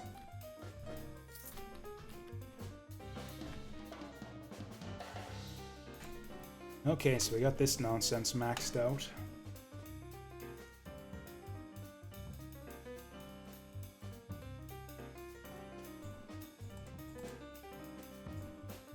Yeah, we'll do that just to... Oh, he doesn't even have any generics. I don't actually need any of his stats increased for any of this stuff. Oh, I guess the chance for this increases with spell power. We'll jack up spell power and a bit of constitution. Whoops. Wrong dude.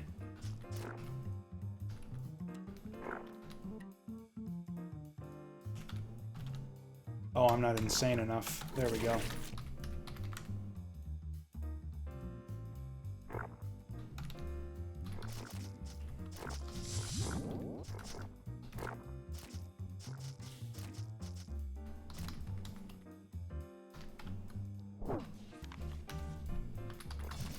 Should probably put some more points into my worm that walks. He seems to be dying a lot more often lately. I should do just like a Master System stream someday. Not even like a Master System discovery stream, but just playing all the games that I know and like on Master System. Wouldn't even take a full afternoon, because it's basically just, what, those 4 or 5 games that I listed? Sonic the Hedgehog 1 and 2, and Aladdin, and Deep Duck Trouble. And maybe Sonic Drift, which is not exactly a great game, but it's one that I owned as a kid, so it's a nostalgic favorite, and I really like the music on it too.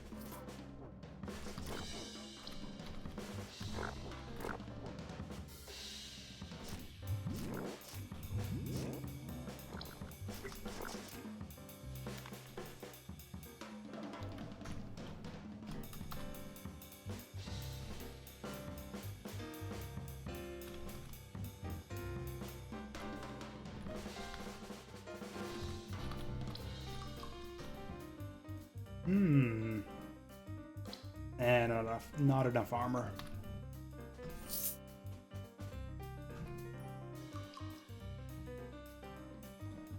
Oh, I think this is the boss right here.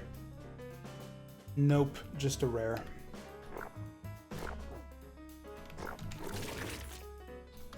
Ooh, that looks promising. Stralite Ring Coal Crack.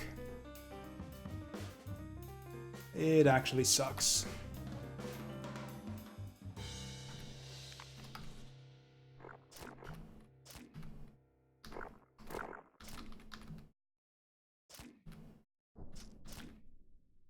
There he is. Ungole right here. This is probably Ungoliant in the original Tales of Middle-earth incarnation of this game. He's got a weird icon over his head. Oh wait, no, that's that's a jewel on the ground.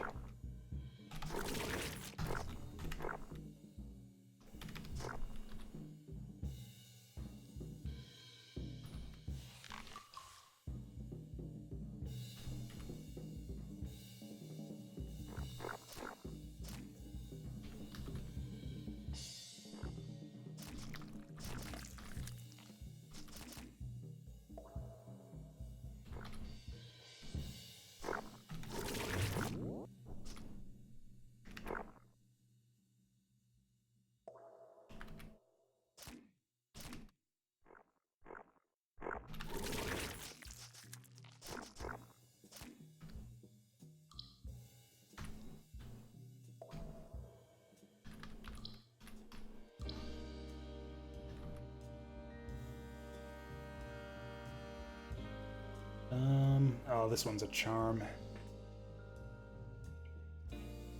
500 nature damage.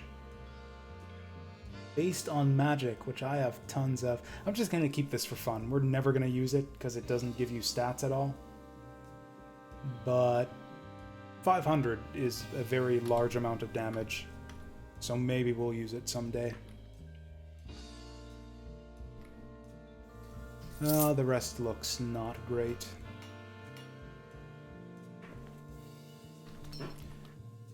So I'm probably gonna watch a couple episodes of Saint Tail before I go to bed here. It's kind of become my nightly ritual over the last couple weeks. And I'd kind of like to keep to it because my sleep schedule has been kind of back on track for the last week. And now if I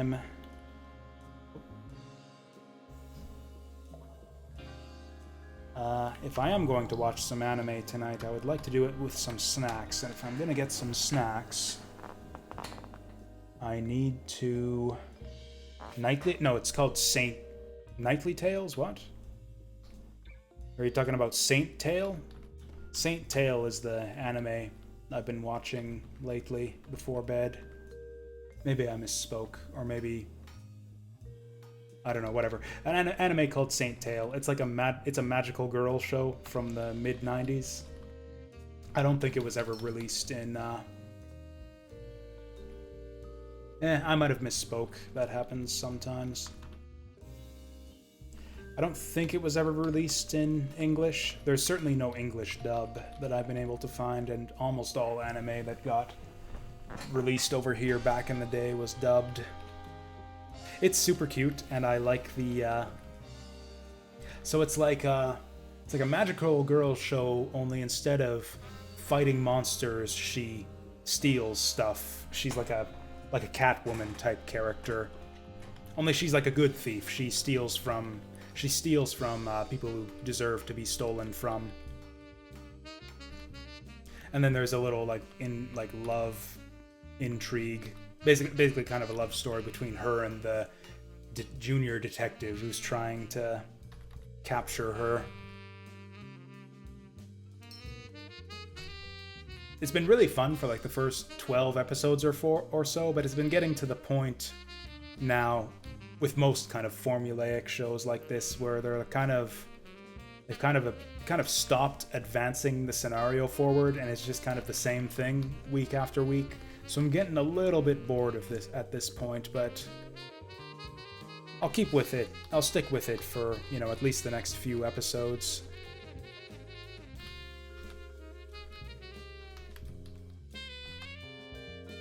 I really like a lot of the stock animations that they reuse in the show too. Like her transformation is one of my favorites that I think I've seen in any animation. So one of the other things is, in addition to being a thief, she's also a magician. Like that's kind of her main gimmick. Is she has a magician's hat and a magic rod and like stuff will pop out of the hat. So it's not like a normal magical girl show where, you know, Sailor Moon uses the Moon Scepter elimination, whatever, and defeats the monster, and it's the same thing every week.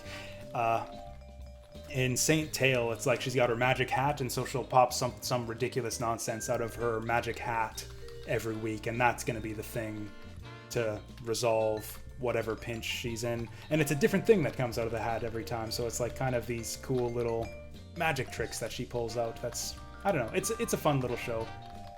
I've been enjoying it so far. God, I forgot how aggressive the overworld patrols get on the second continent. I don't actually have any aim right now. I'm actually just scouting around because I forget what the dungeons are here, and I don't know where I want to go next. So, okay, the entrance to the Prides you want to avoid for now. Those will be the last things that we do. I've never really found a good order for, like, what order you should do the Orc Prides in. They all seem to be about as difficult as each other. Oh boy, so this is one of the ways that you die on the second continent, is Orc patrols. Because, yeah, the patrols here are way more dangerous than the anti-magic guys on the first continent. There's like 4 times as many of them, and they're nearly as strong.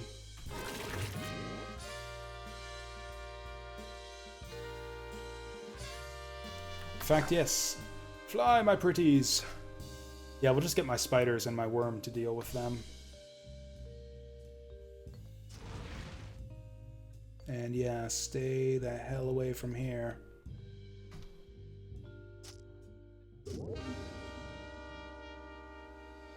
It would be really nice to get some insanity going, though.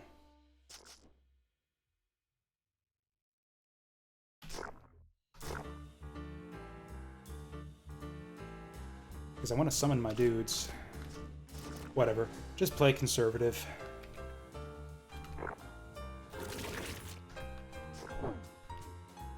Is that all of them? Yeah, like you got more orcs confined in a smaller space too, so you can't just sneak around them like you could with the patrols on the first continent.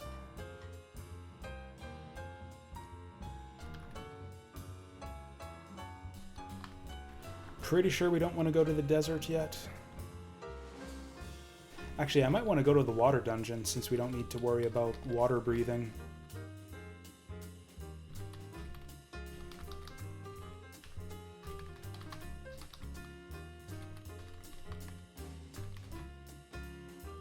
Problem is, if I pick the wrong thing to go into, we could just die instantly.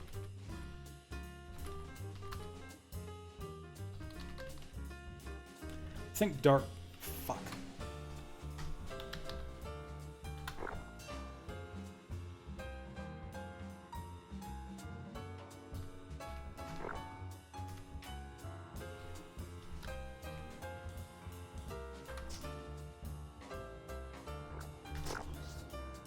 This guy has very high defense.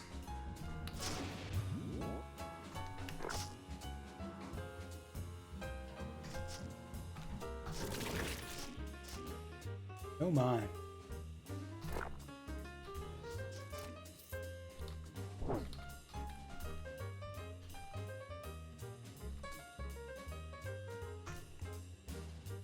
Oh, you know what? Yeah, I used to use the zone order progression thing on the wiki for when I was first learning the game.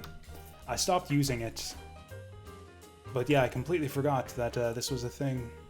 Just once I learned the game well enough, I just didn't need it anymore. I've kind of got my own order that I like to do things.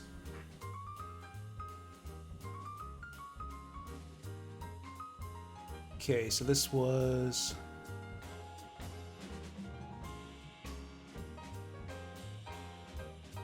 Temple of Creation. Oh, that's the underwater cave. Yeah, so that's exactly what I said. Or that's one of the things I said I might do. How far down is Ancient Crypt on the list? Or the Dark Crypt?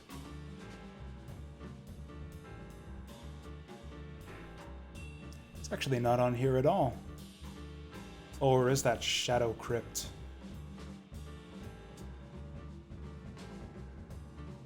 Whatever. They say do Water Dungeon first, so we're gonna do Water Dungeon.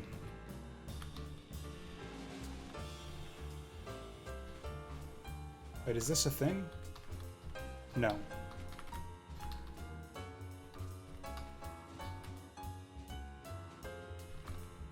Oops. It keeps happening. I'm so careless. Really can't afford to be doing that shit. By the time you get to the second continent. Yeah, at this point I'm really just licking people to increase my insanity.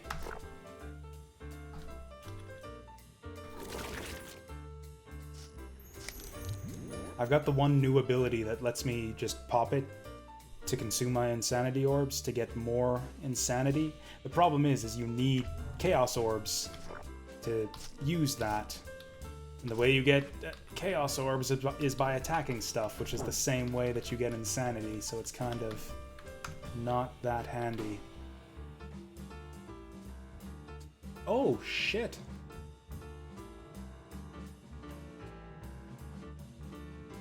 So yeah, a bit less damage, but lower cooldown, which makes it better.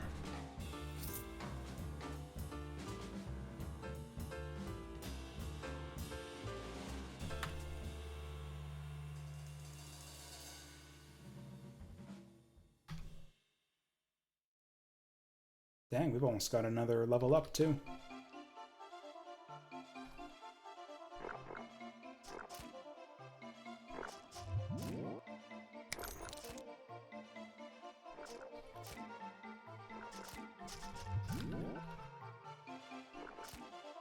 One thing that's on my to-do list, actually, is to try to make up... Oh yeah, my worm keeps drowning. Yeah, he's not going to be too useful here.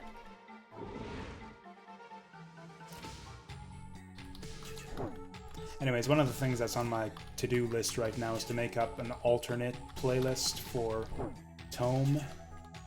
Like a dungeon crawl type playlist for when I don't feel like listening to the video game jazz. And, you know, who knows if the day ever comes when that happens, because I'm almost always all about listening to the video game jazz. Yeah, he keeps dying right after he comes out. Does he start with 0 error or something? You'd think he would last a... Like, yeah, where is he? He's dead already. Yeah, I think he gets resummoned with the same error value. So yeah, he just immediately drowns every time he gets resummoned. That's hilarious. We're torturing this poor guy. And making him explode into carrion worms. It also kind of sucks because I can't use my blink teleport anymore.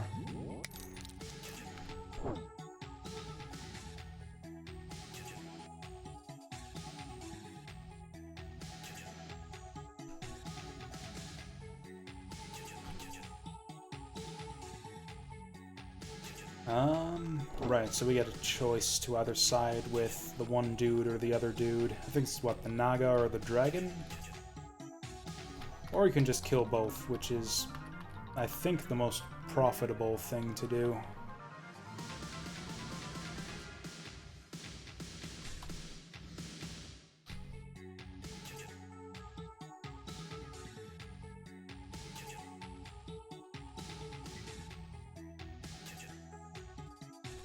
Cool.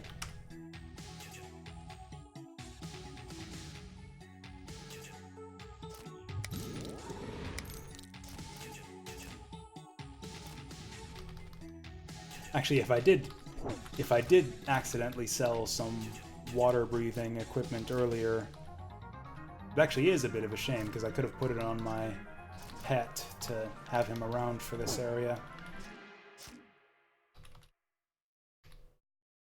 Oh, that's a lot. Whoa, that's a lot of dudes, including some kind of monstrosity down there.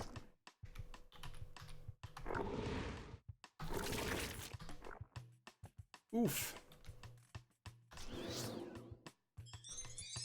Cool. What do we want? Probably more stats.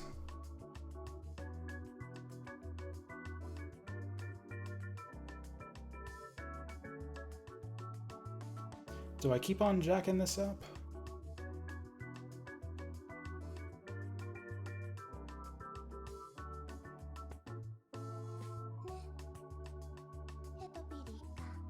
Yeah, I think I like getting the second point into my summons just so that my guys can stay out for a little bit longer.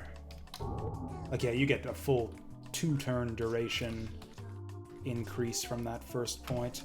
Yeah, this thing looks very scary.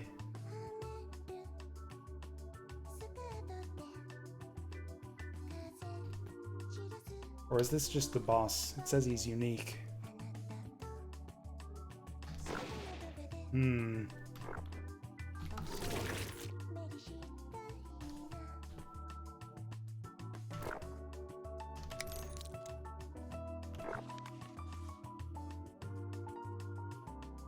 Well, he didn't drop anything.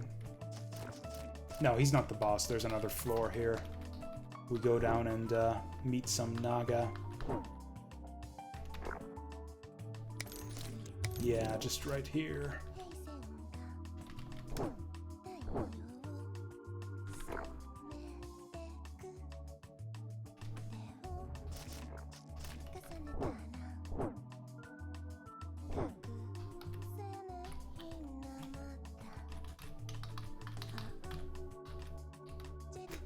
Yeah, you get so many tridents in this area. I've never played a character that used a trident. There's no class that naturally gets the... I think it's unique weapon mastery?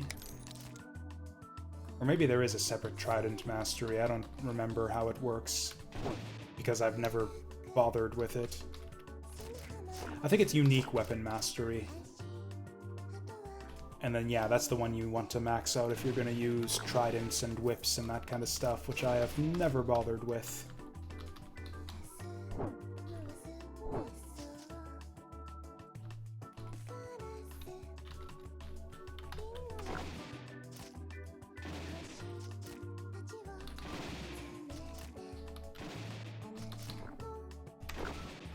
Okay, I'm gonna get zapped to death eventually if I keep taking this place carelessly.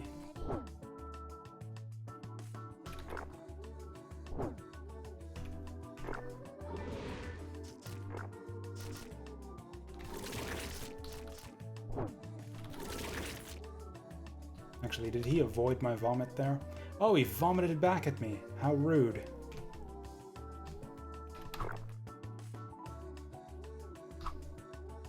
And he's throwing knives.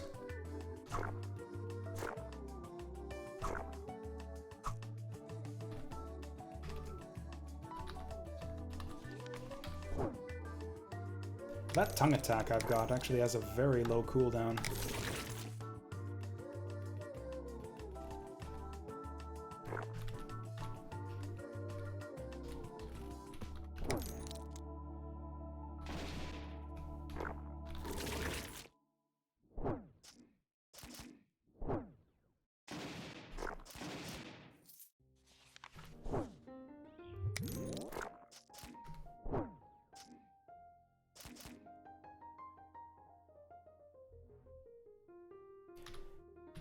So yeah, disarmed is actually not that bad for me, but silence is horrible.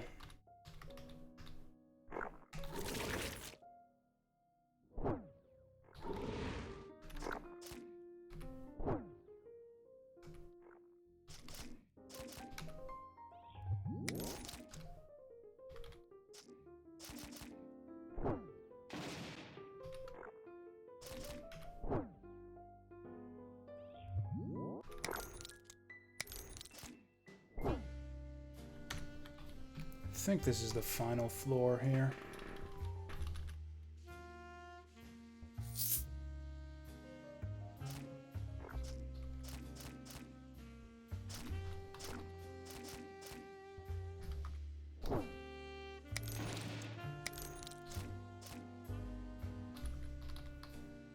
Who decided that water people always use tridents anyways? Like, what's the advantage to using a trident underwater as opposed to any other type of weapon, like a regular spear, say?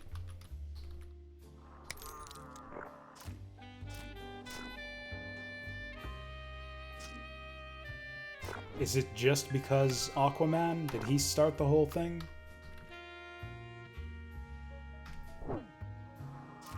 Honestly, I think it even predates him because, yeah, I'm pretty sure, you know, the Nagas are like a mythical creature, and I think they've been traditionally trident users even since olden times. Yeah, Poseidon, that's an even better example, yeah. So that's it, it's just Poseidon did, so now all snaky sea creatures have to wield tridents? Is that the law?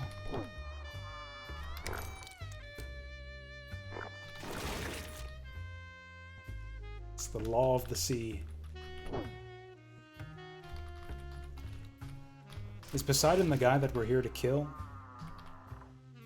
No. It's Poseidon's younger brother, Slassel.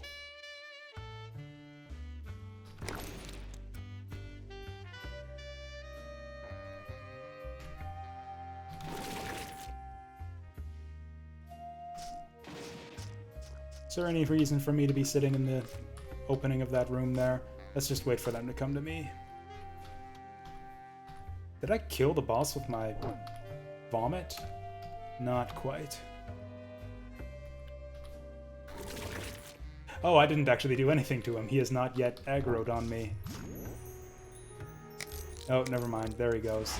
There he goes.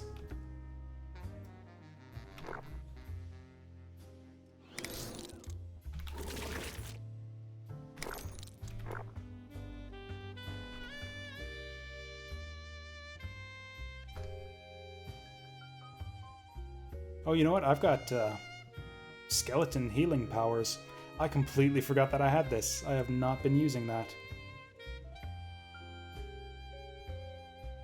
It's got way better healing than the other one, too. Yeah, I should be using this one. Uh-oh. That was a lot of damage. 491. I'm about to die here.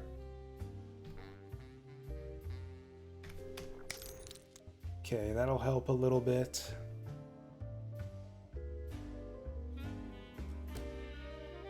What else do we do? Probably snag him with a tentacle.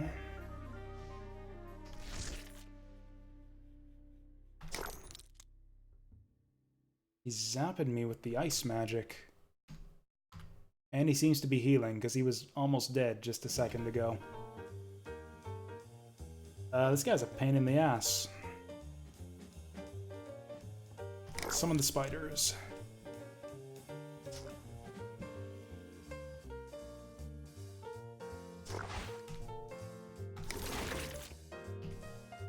There he goes. It's fucked now. I have destroyed the creation. And then we're gonna, yeah, go back and destroy the fish dragon right after this too. Whoop.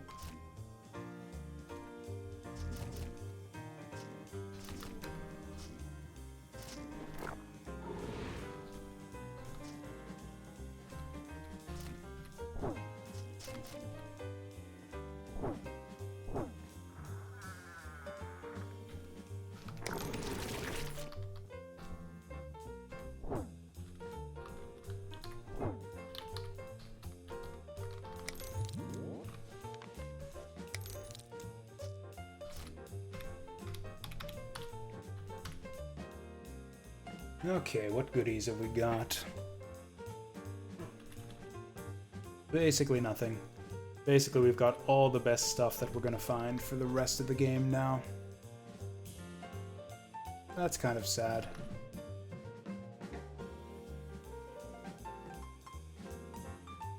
This is a light. I've got a pretty good light already, but this one's gonna give me a bunch of stats. Allows you to breathe in water. Unnecessary. I'll keep it, I don't know, as a souvenir. Maybe we'll want it later on. Probably not.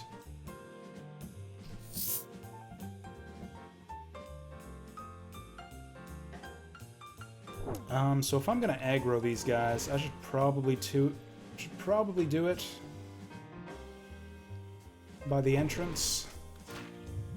Oops. So much for that. I think my exploding worms did it there. So okay, we're fighting this guy apparently.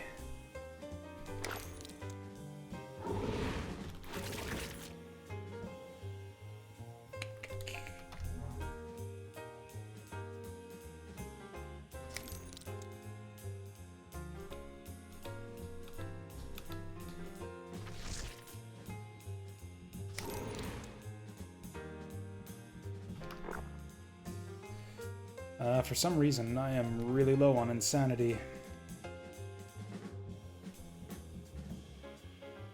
What do we want to prioritize here? Probably summons? Oh no.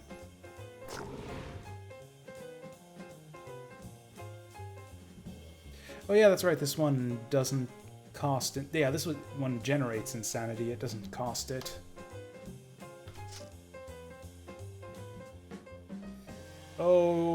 Oh my god, I'm out of shields. This guy could kill me right the fuck now if I'm not lucky. And if I get frozen, we're even more fucked. Pop this guy. Pop the heal.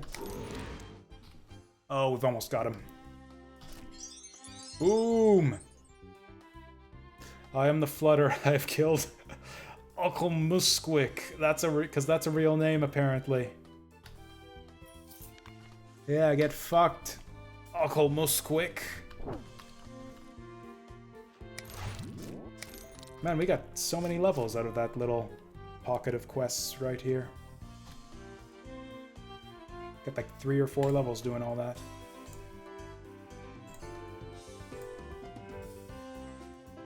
I don't know what I want now. I guess reduced insanity effects? Yeah, sure. And then...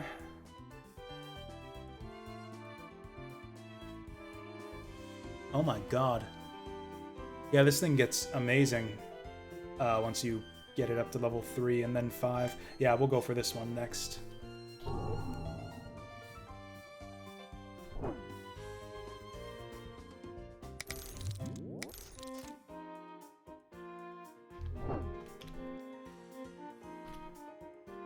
This looks pretty good.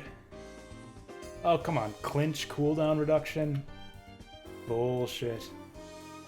Okay, so accuracy I don't care too much. Plus armor is good. Minus physical damage is fine. Con for dex is fine. This is good, and I like the immunities. This is finally a micro upgrade to our tier 1 glove that we've had since the start of the game. Ooh, also tier 4 heavy armor, finally. So we lose thorns, fine with that. Gain a bunch of stats, that's fine. Lose some good resistances, which is not fine. And our life regen. I don't think I like it. Vomit on the ground. So that's a fun phrase.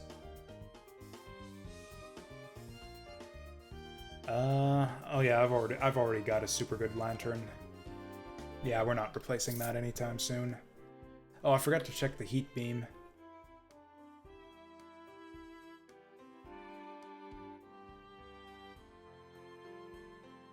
Well, this was a slightly productive run.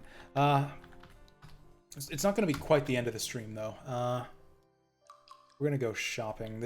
I keep going in the wrong thing. I want to go to... I don't know why I want to go back to town. It's just, I don't know, it just seems right. It seems natural to, you know, end the play session for the day in the town so you can be in the town when you start. Like we're going to bed.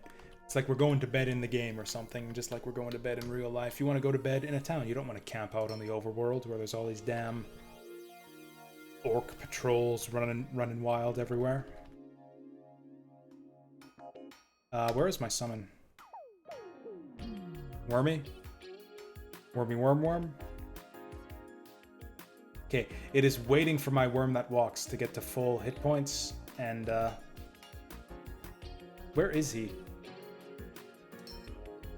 He's not around.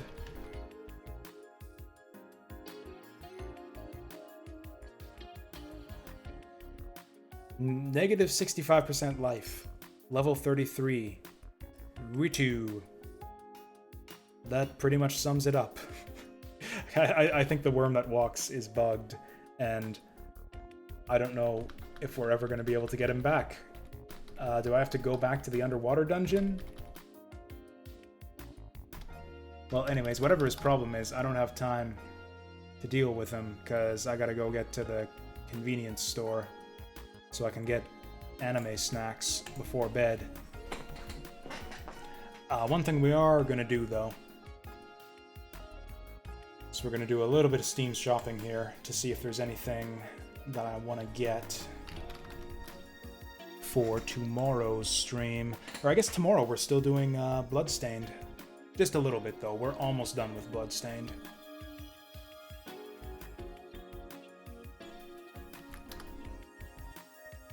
So...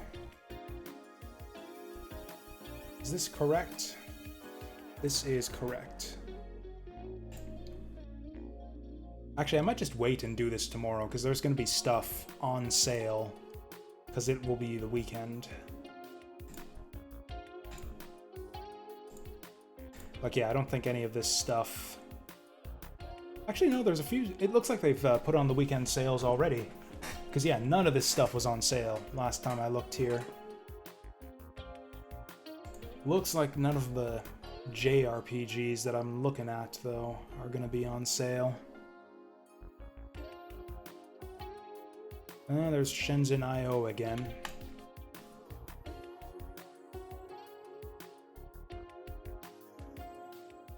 Oh man, Steam reviews making a fool of me. I was just saying how their the Steam approval ratings tend to align with my own taste. What the fuck is wrong with these people giving Bunny Must Die mixed reviews? Bunny Must Die is an excellent Metroidvania. I highly recommend it. It's got clunky controls. The controls are tough to get used to, and that's kind of what makes the game good, I think. I actually really like games with unique character controls, I'll say, that take a bit of finesse, a bit of getting used to, a bit of... It requires some skill to even just get the basics down. This... I don't remember wishlisting this game, but this looks a lot like Bloodstained. Anyways, we don't need the music anymore. Yeah, this is just brightly colored anime Bloodstained. What the fuck?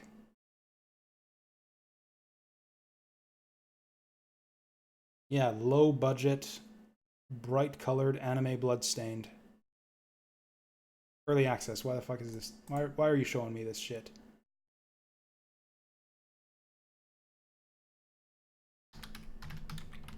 Oh, whoops, that's a wishlist search. Now the thing is, since I'm not a big JRPG guy, I don't have a lot of JRPGs on my wish list, so it's possible that I have not wishlisted some of the stuff we might be looking for.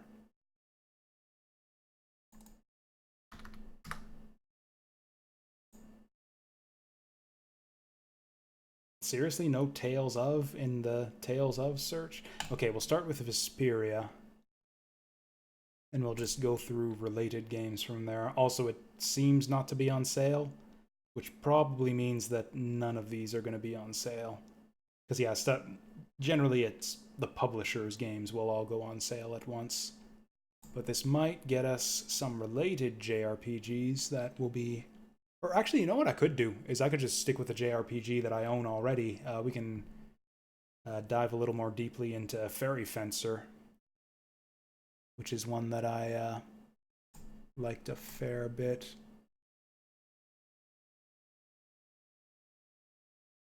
Could also do one of the classics, like a Secret of Mana or something. Or like a Final Fantasy X-2. That's the thing, is JRPGs, I kind of like them, but they're all massively overpriced. Which I guess it depends on how you look at it. In terms of content, like they tend to be very long games with a lot of stuff to do in them. So in terms of like, you know, hours per dollar, they're good value. The problem is that they're generally pretty shallow and not very good. So I want them to be cheap, ideally.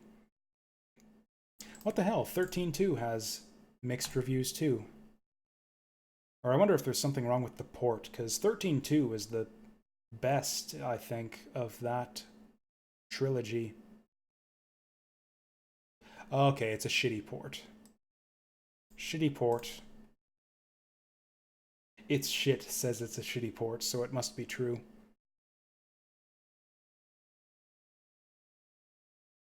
I guess I could just finish up Fairy Fencer. Maybe that's what we do.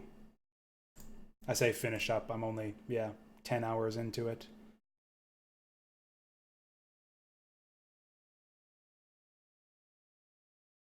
Oh, I was looking at this thing. It's like, oh, marriage. That marriage DLC. That seems... No, that's not DLC. That's some other garbage. Oh, this is one I've been looking at too. This Legend of Heroes series looks really good. Been meaning to get it, but it's never gone on a good enough sale for me. I like the idea of the Atelier games as well. That's one we could go for. The problem is none of these fucking things are on sale right now, and I'm in the mood to play one of these shitty JRPGs right the hell now.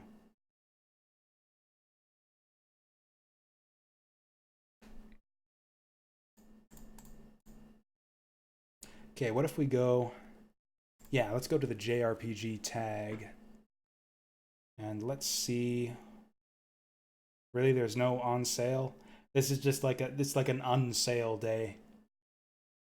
Someone out there has decreed that no JRPG will go on sale this weekend. Except for Octopath, which is the other option. Now, the reason I want to get a JRPG on sale here is because I don't want to spend 60 bucks.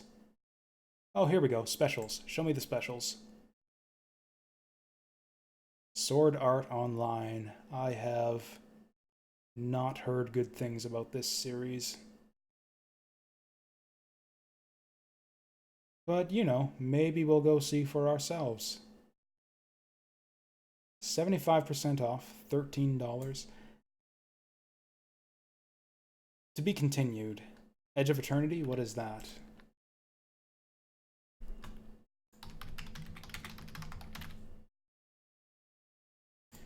Is it on my ignore list? Because all I'm seeing is DLC and not the main game.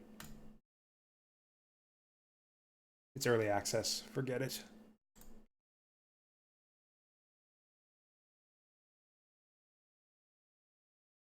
Yeah, these are all Sword Art Online games. Maybe I'll just play the one that has the highest rating. Maybe we do that.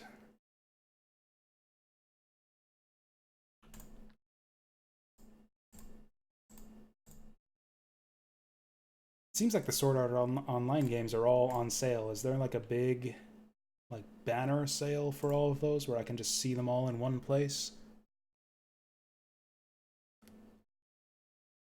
Also, I think these are action RPGs, whereas I'm more in the mood for a traditional JRPG. Whatever, as long as the story is retarded, though. That's really all I ask, is for a retarded story to keep me entertained. Create your own avatar. I'm not a fan of that. I will mull this over overnight and maybe a little bit in the morning. But yeah, maybe potentially after we're done with Bloodstained tomorrow, which will probably only take a couple, maybe 3 hours at most. Maybe it'll be Fairy Fencer, maybe it'll be some sword art game or another. Bloody Spell, I don't think I know what that is either. Looks like it's also only showing me DLC. English language not supported. Okay, on the DLC at least. It's early access. I do not play early access. Also, is this like a fucking VR porn game? What the hell is this? It actually looks kind of cool. Yeah, it's definitely my style of game right here. But, oh, right, I meant to point that out to you. Yeah, Gourmet Warriors is, I don't think it's been localized. I think it's still Japanese language only. It doesn't actually say here, but, or I guess there is really no text to speak of in this game. But yeah, I was very surprised to see this here. Actually, the publisher seems to put out a lot of this type of stuff. Like, yeah, they got, look at this. Radical Rex, Nightshade, I don't even know what that is. There was another one that jumped out at me. Dragon View, that was the other one. This is actually a really awesome Super Nintendo game. It's like a JRPG brawler hybrid. It actually kind of works along the same setup as Little Ninja Bros, which I played on stream a while back. And yeah, I'm just shocked that this game is for sale on Steam. Finally, Dragon View gets its day in the sun. This looks like nonsense. Yeah, this is some kind of crappy adventure game.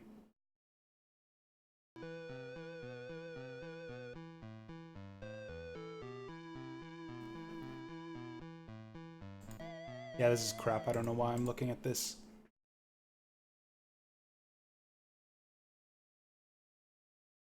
So yeah, Dragon View, Gourmet Warriors, lots of, yeah, really obscure Super Nintendo cult classics. Released by Pico Interactive LLC. Actually, let's go by release date. Oh shit, they got Soccer Kid! I don't even know what the hell this is. It's Soccer Kid! It's a 2D platformer where you kick a soccer ball. That sounds like a great concept. Like, this could be good. Just based on the idea. But the trailer doesn't want to play, so to hell with it. Oh yeah, I was looking at this too. Yeah, I remember. I brought this up and yeah, I looked at all the stuff because I was like, Gourmet Warriors, how the hell did this get on Steam? And I checked out what else they've put out here, and it's a lot of cool stuff. I've never even heard of this game, but this one looks cool too.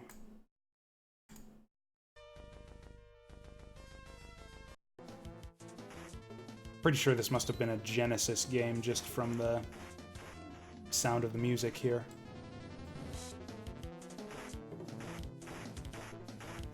It's actually not that... The animation isn't that great, but still. Genesis Brawler.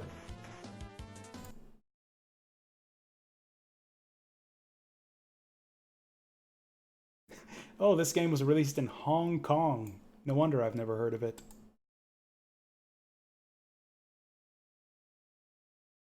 Hell, they put 40 winks! 40 winks! This is a, yeah, 3D platformer on the PlayStation. I actually played this one back in the day. They had this at my local rental store. It's, yeah, a little bit... It kind of reminds me a little bit of Kid Chameleon, just in that there's like a bunch of different outfits that you can put on that kind of, with their own special moves that changes the way your character controls. I think the conceit was something like that. A trip with two kids destined for gaming greatness. Rough and tumble. The two of them can go anywhere you can imagine, and some places beyond even your wildest Maybe it's not as good as dreams. I remembered it. Head This to the kind of castle looks to like face shit. Skeletons, spiders, flying knights, and more.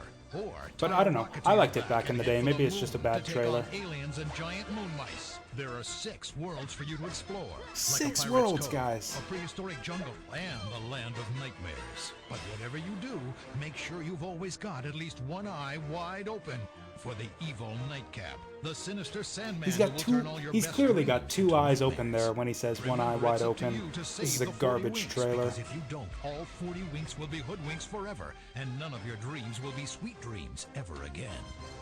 But don't worry. You're Okay, up I for the take it back. challenge. This is a pretty great Find trailer. the right costume and you can change into a monster, superhero, ninja, and more. Was this You the got the actual power to trailer take for this on game whatever back in the day? Nightcap's Did they got waiting make for you. this for the So Steam wake up release? out there.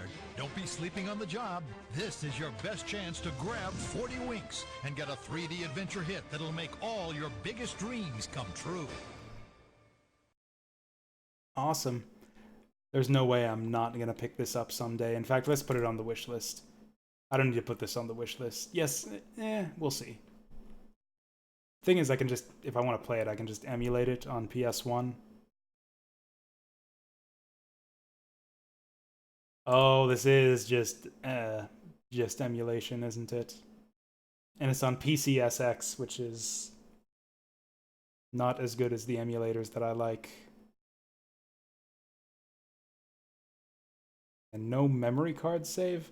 Maybe we don't buy this one. I'll have a look at that later. What did you say to look at? I'm not a fan of One Finger Death Punch. I played that. Oh wait,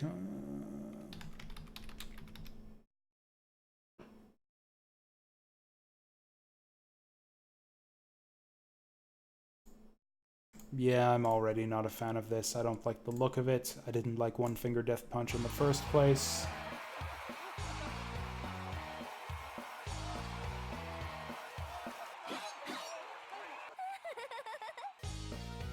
I like her giggle.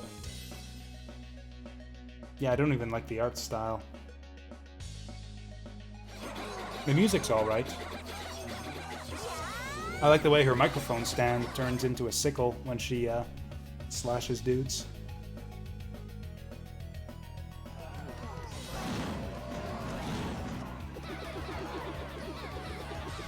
Yeah, quite enough of that. I'll mull it over.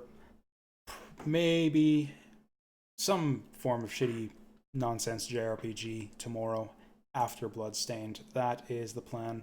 Thanks again, y'all, for watching. Have a good night, and I'll see you next time.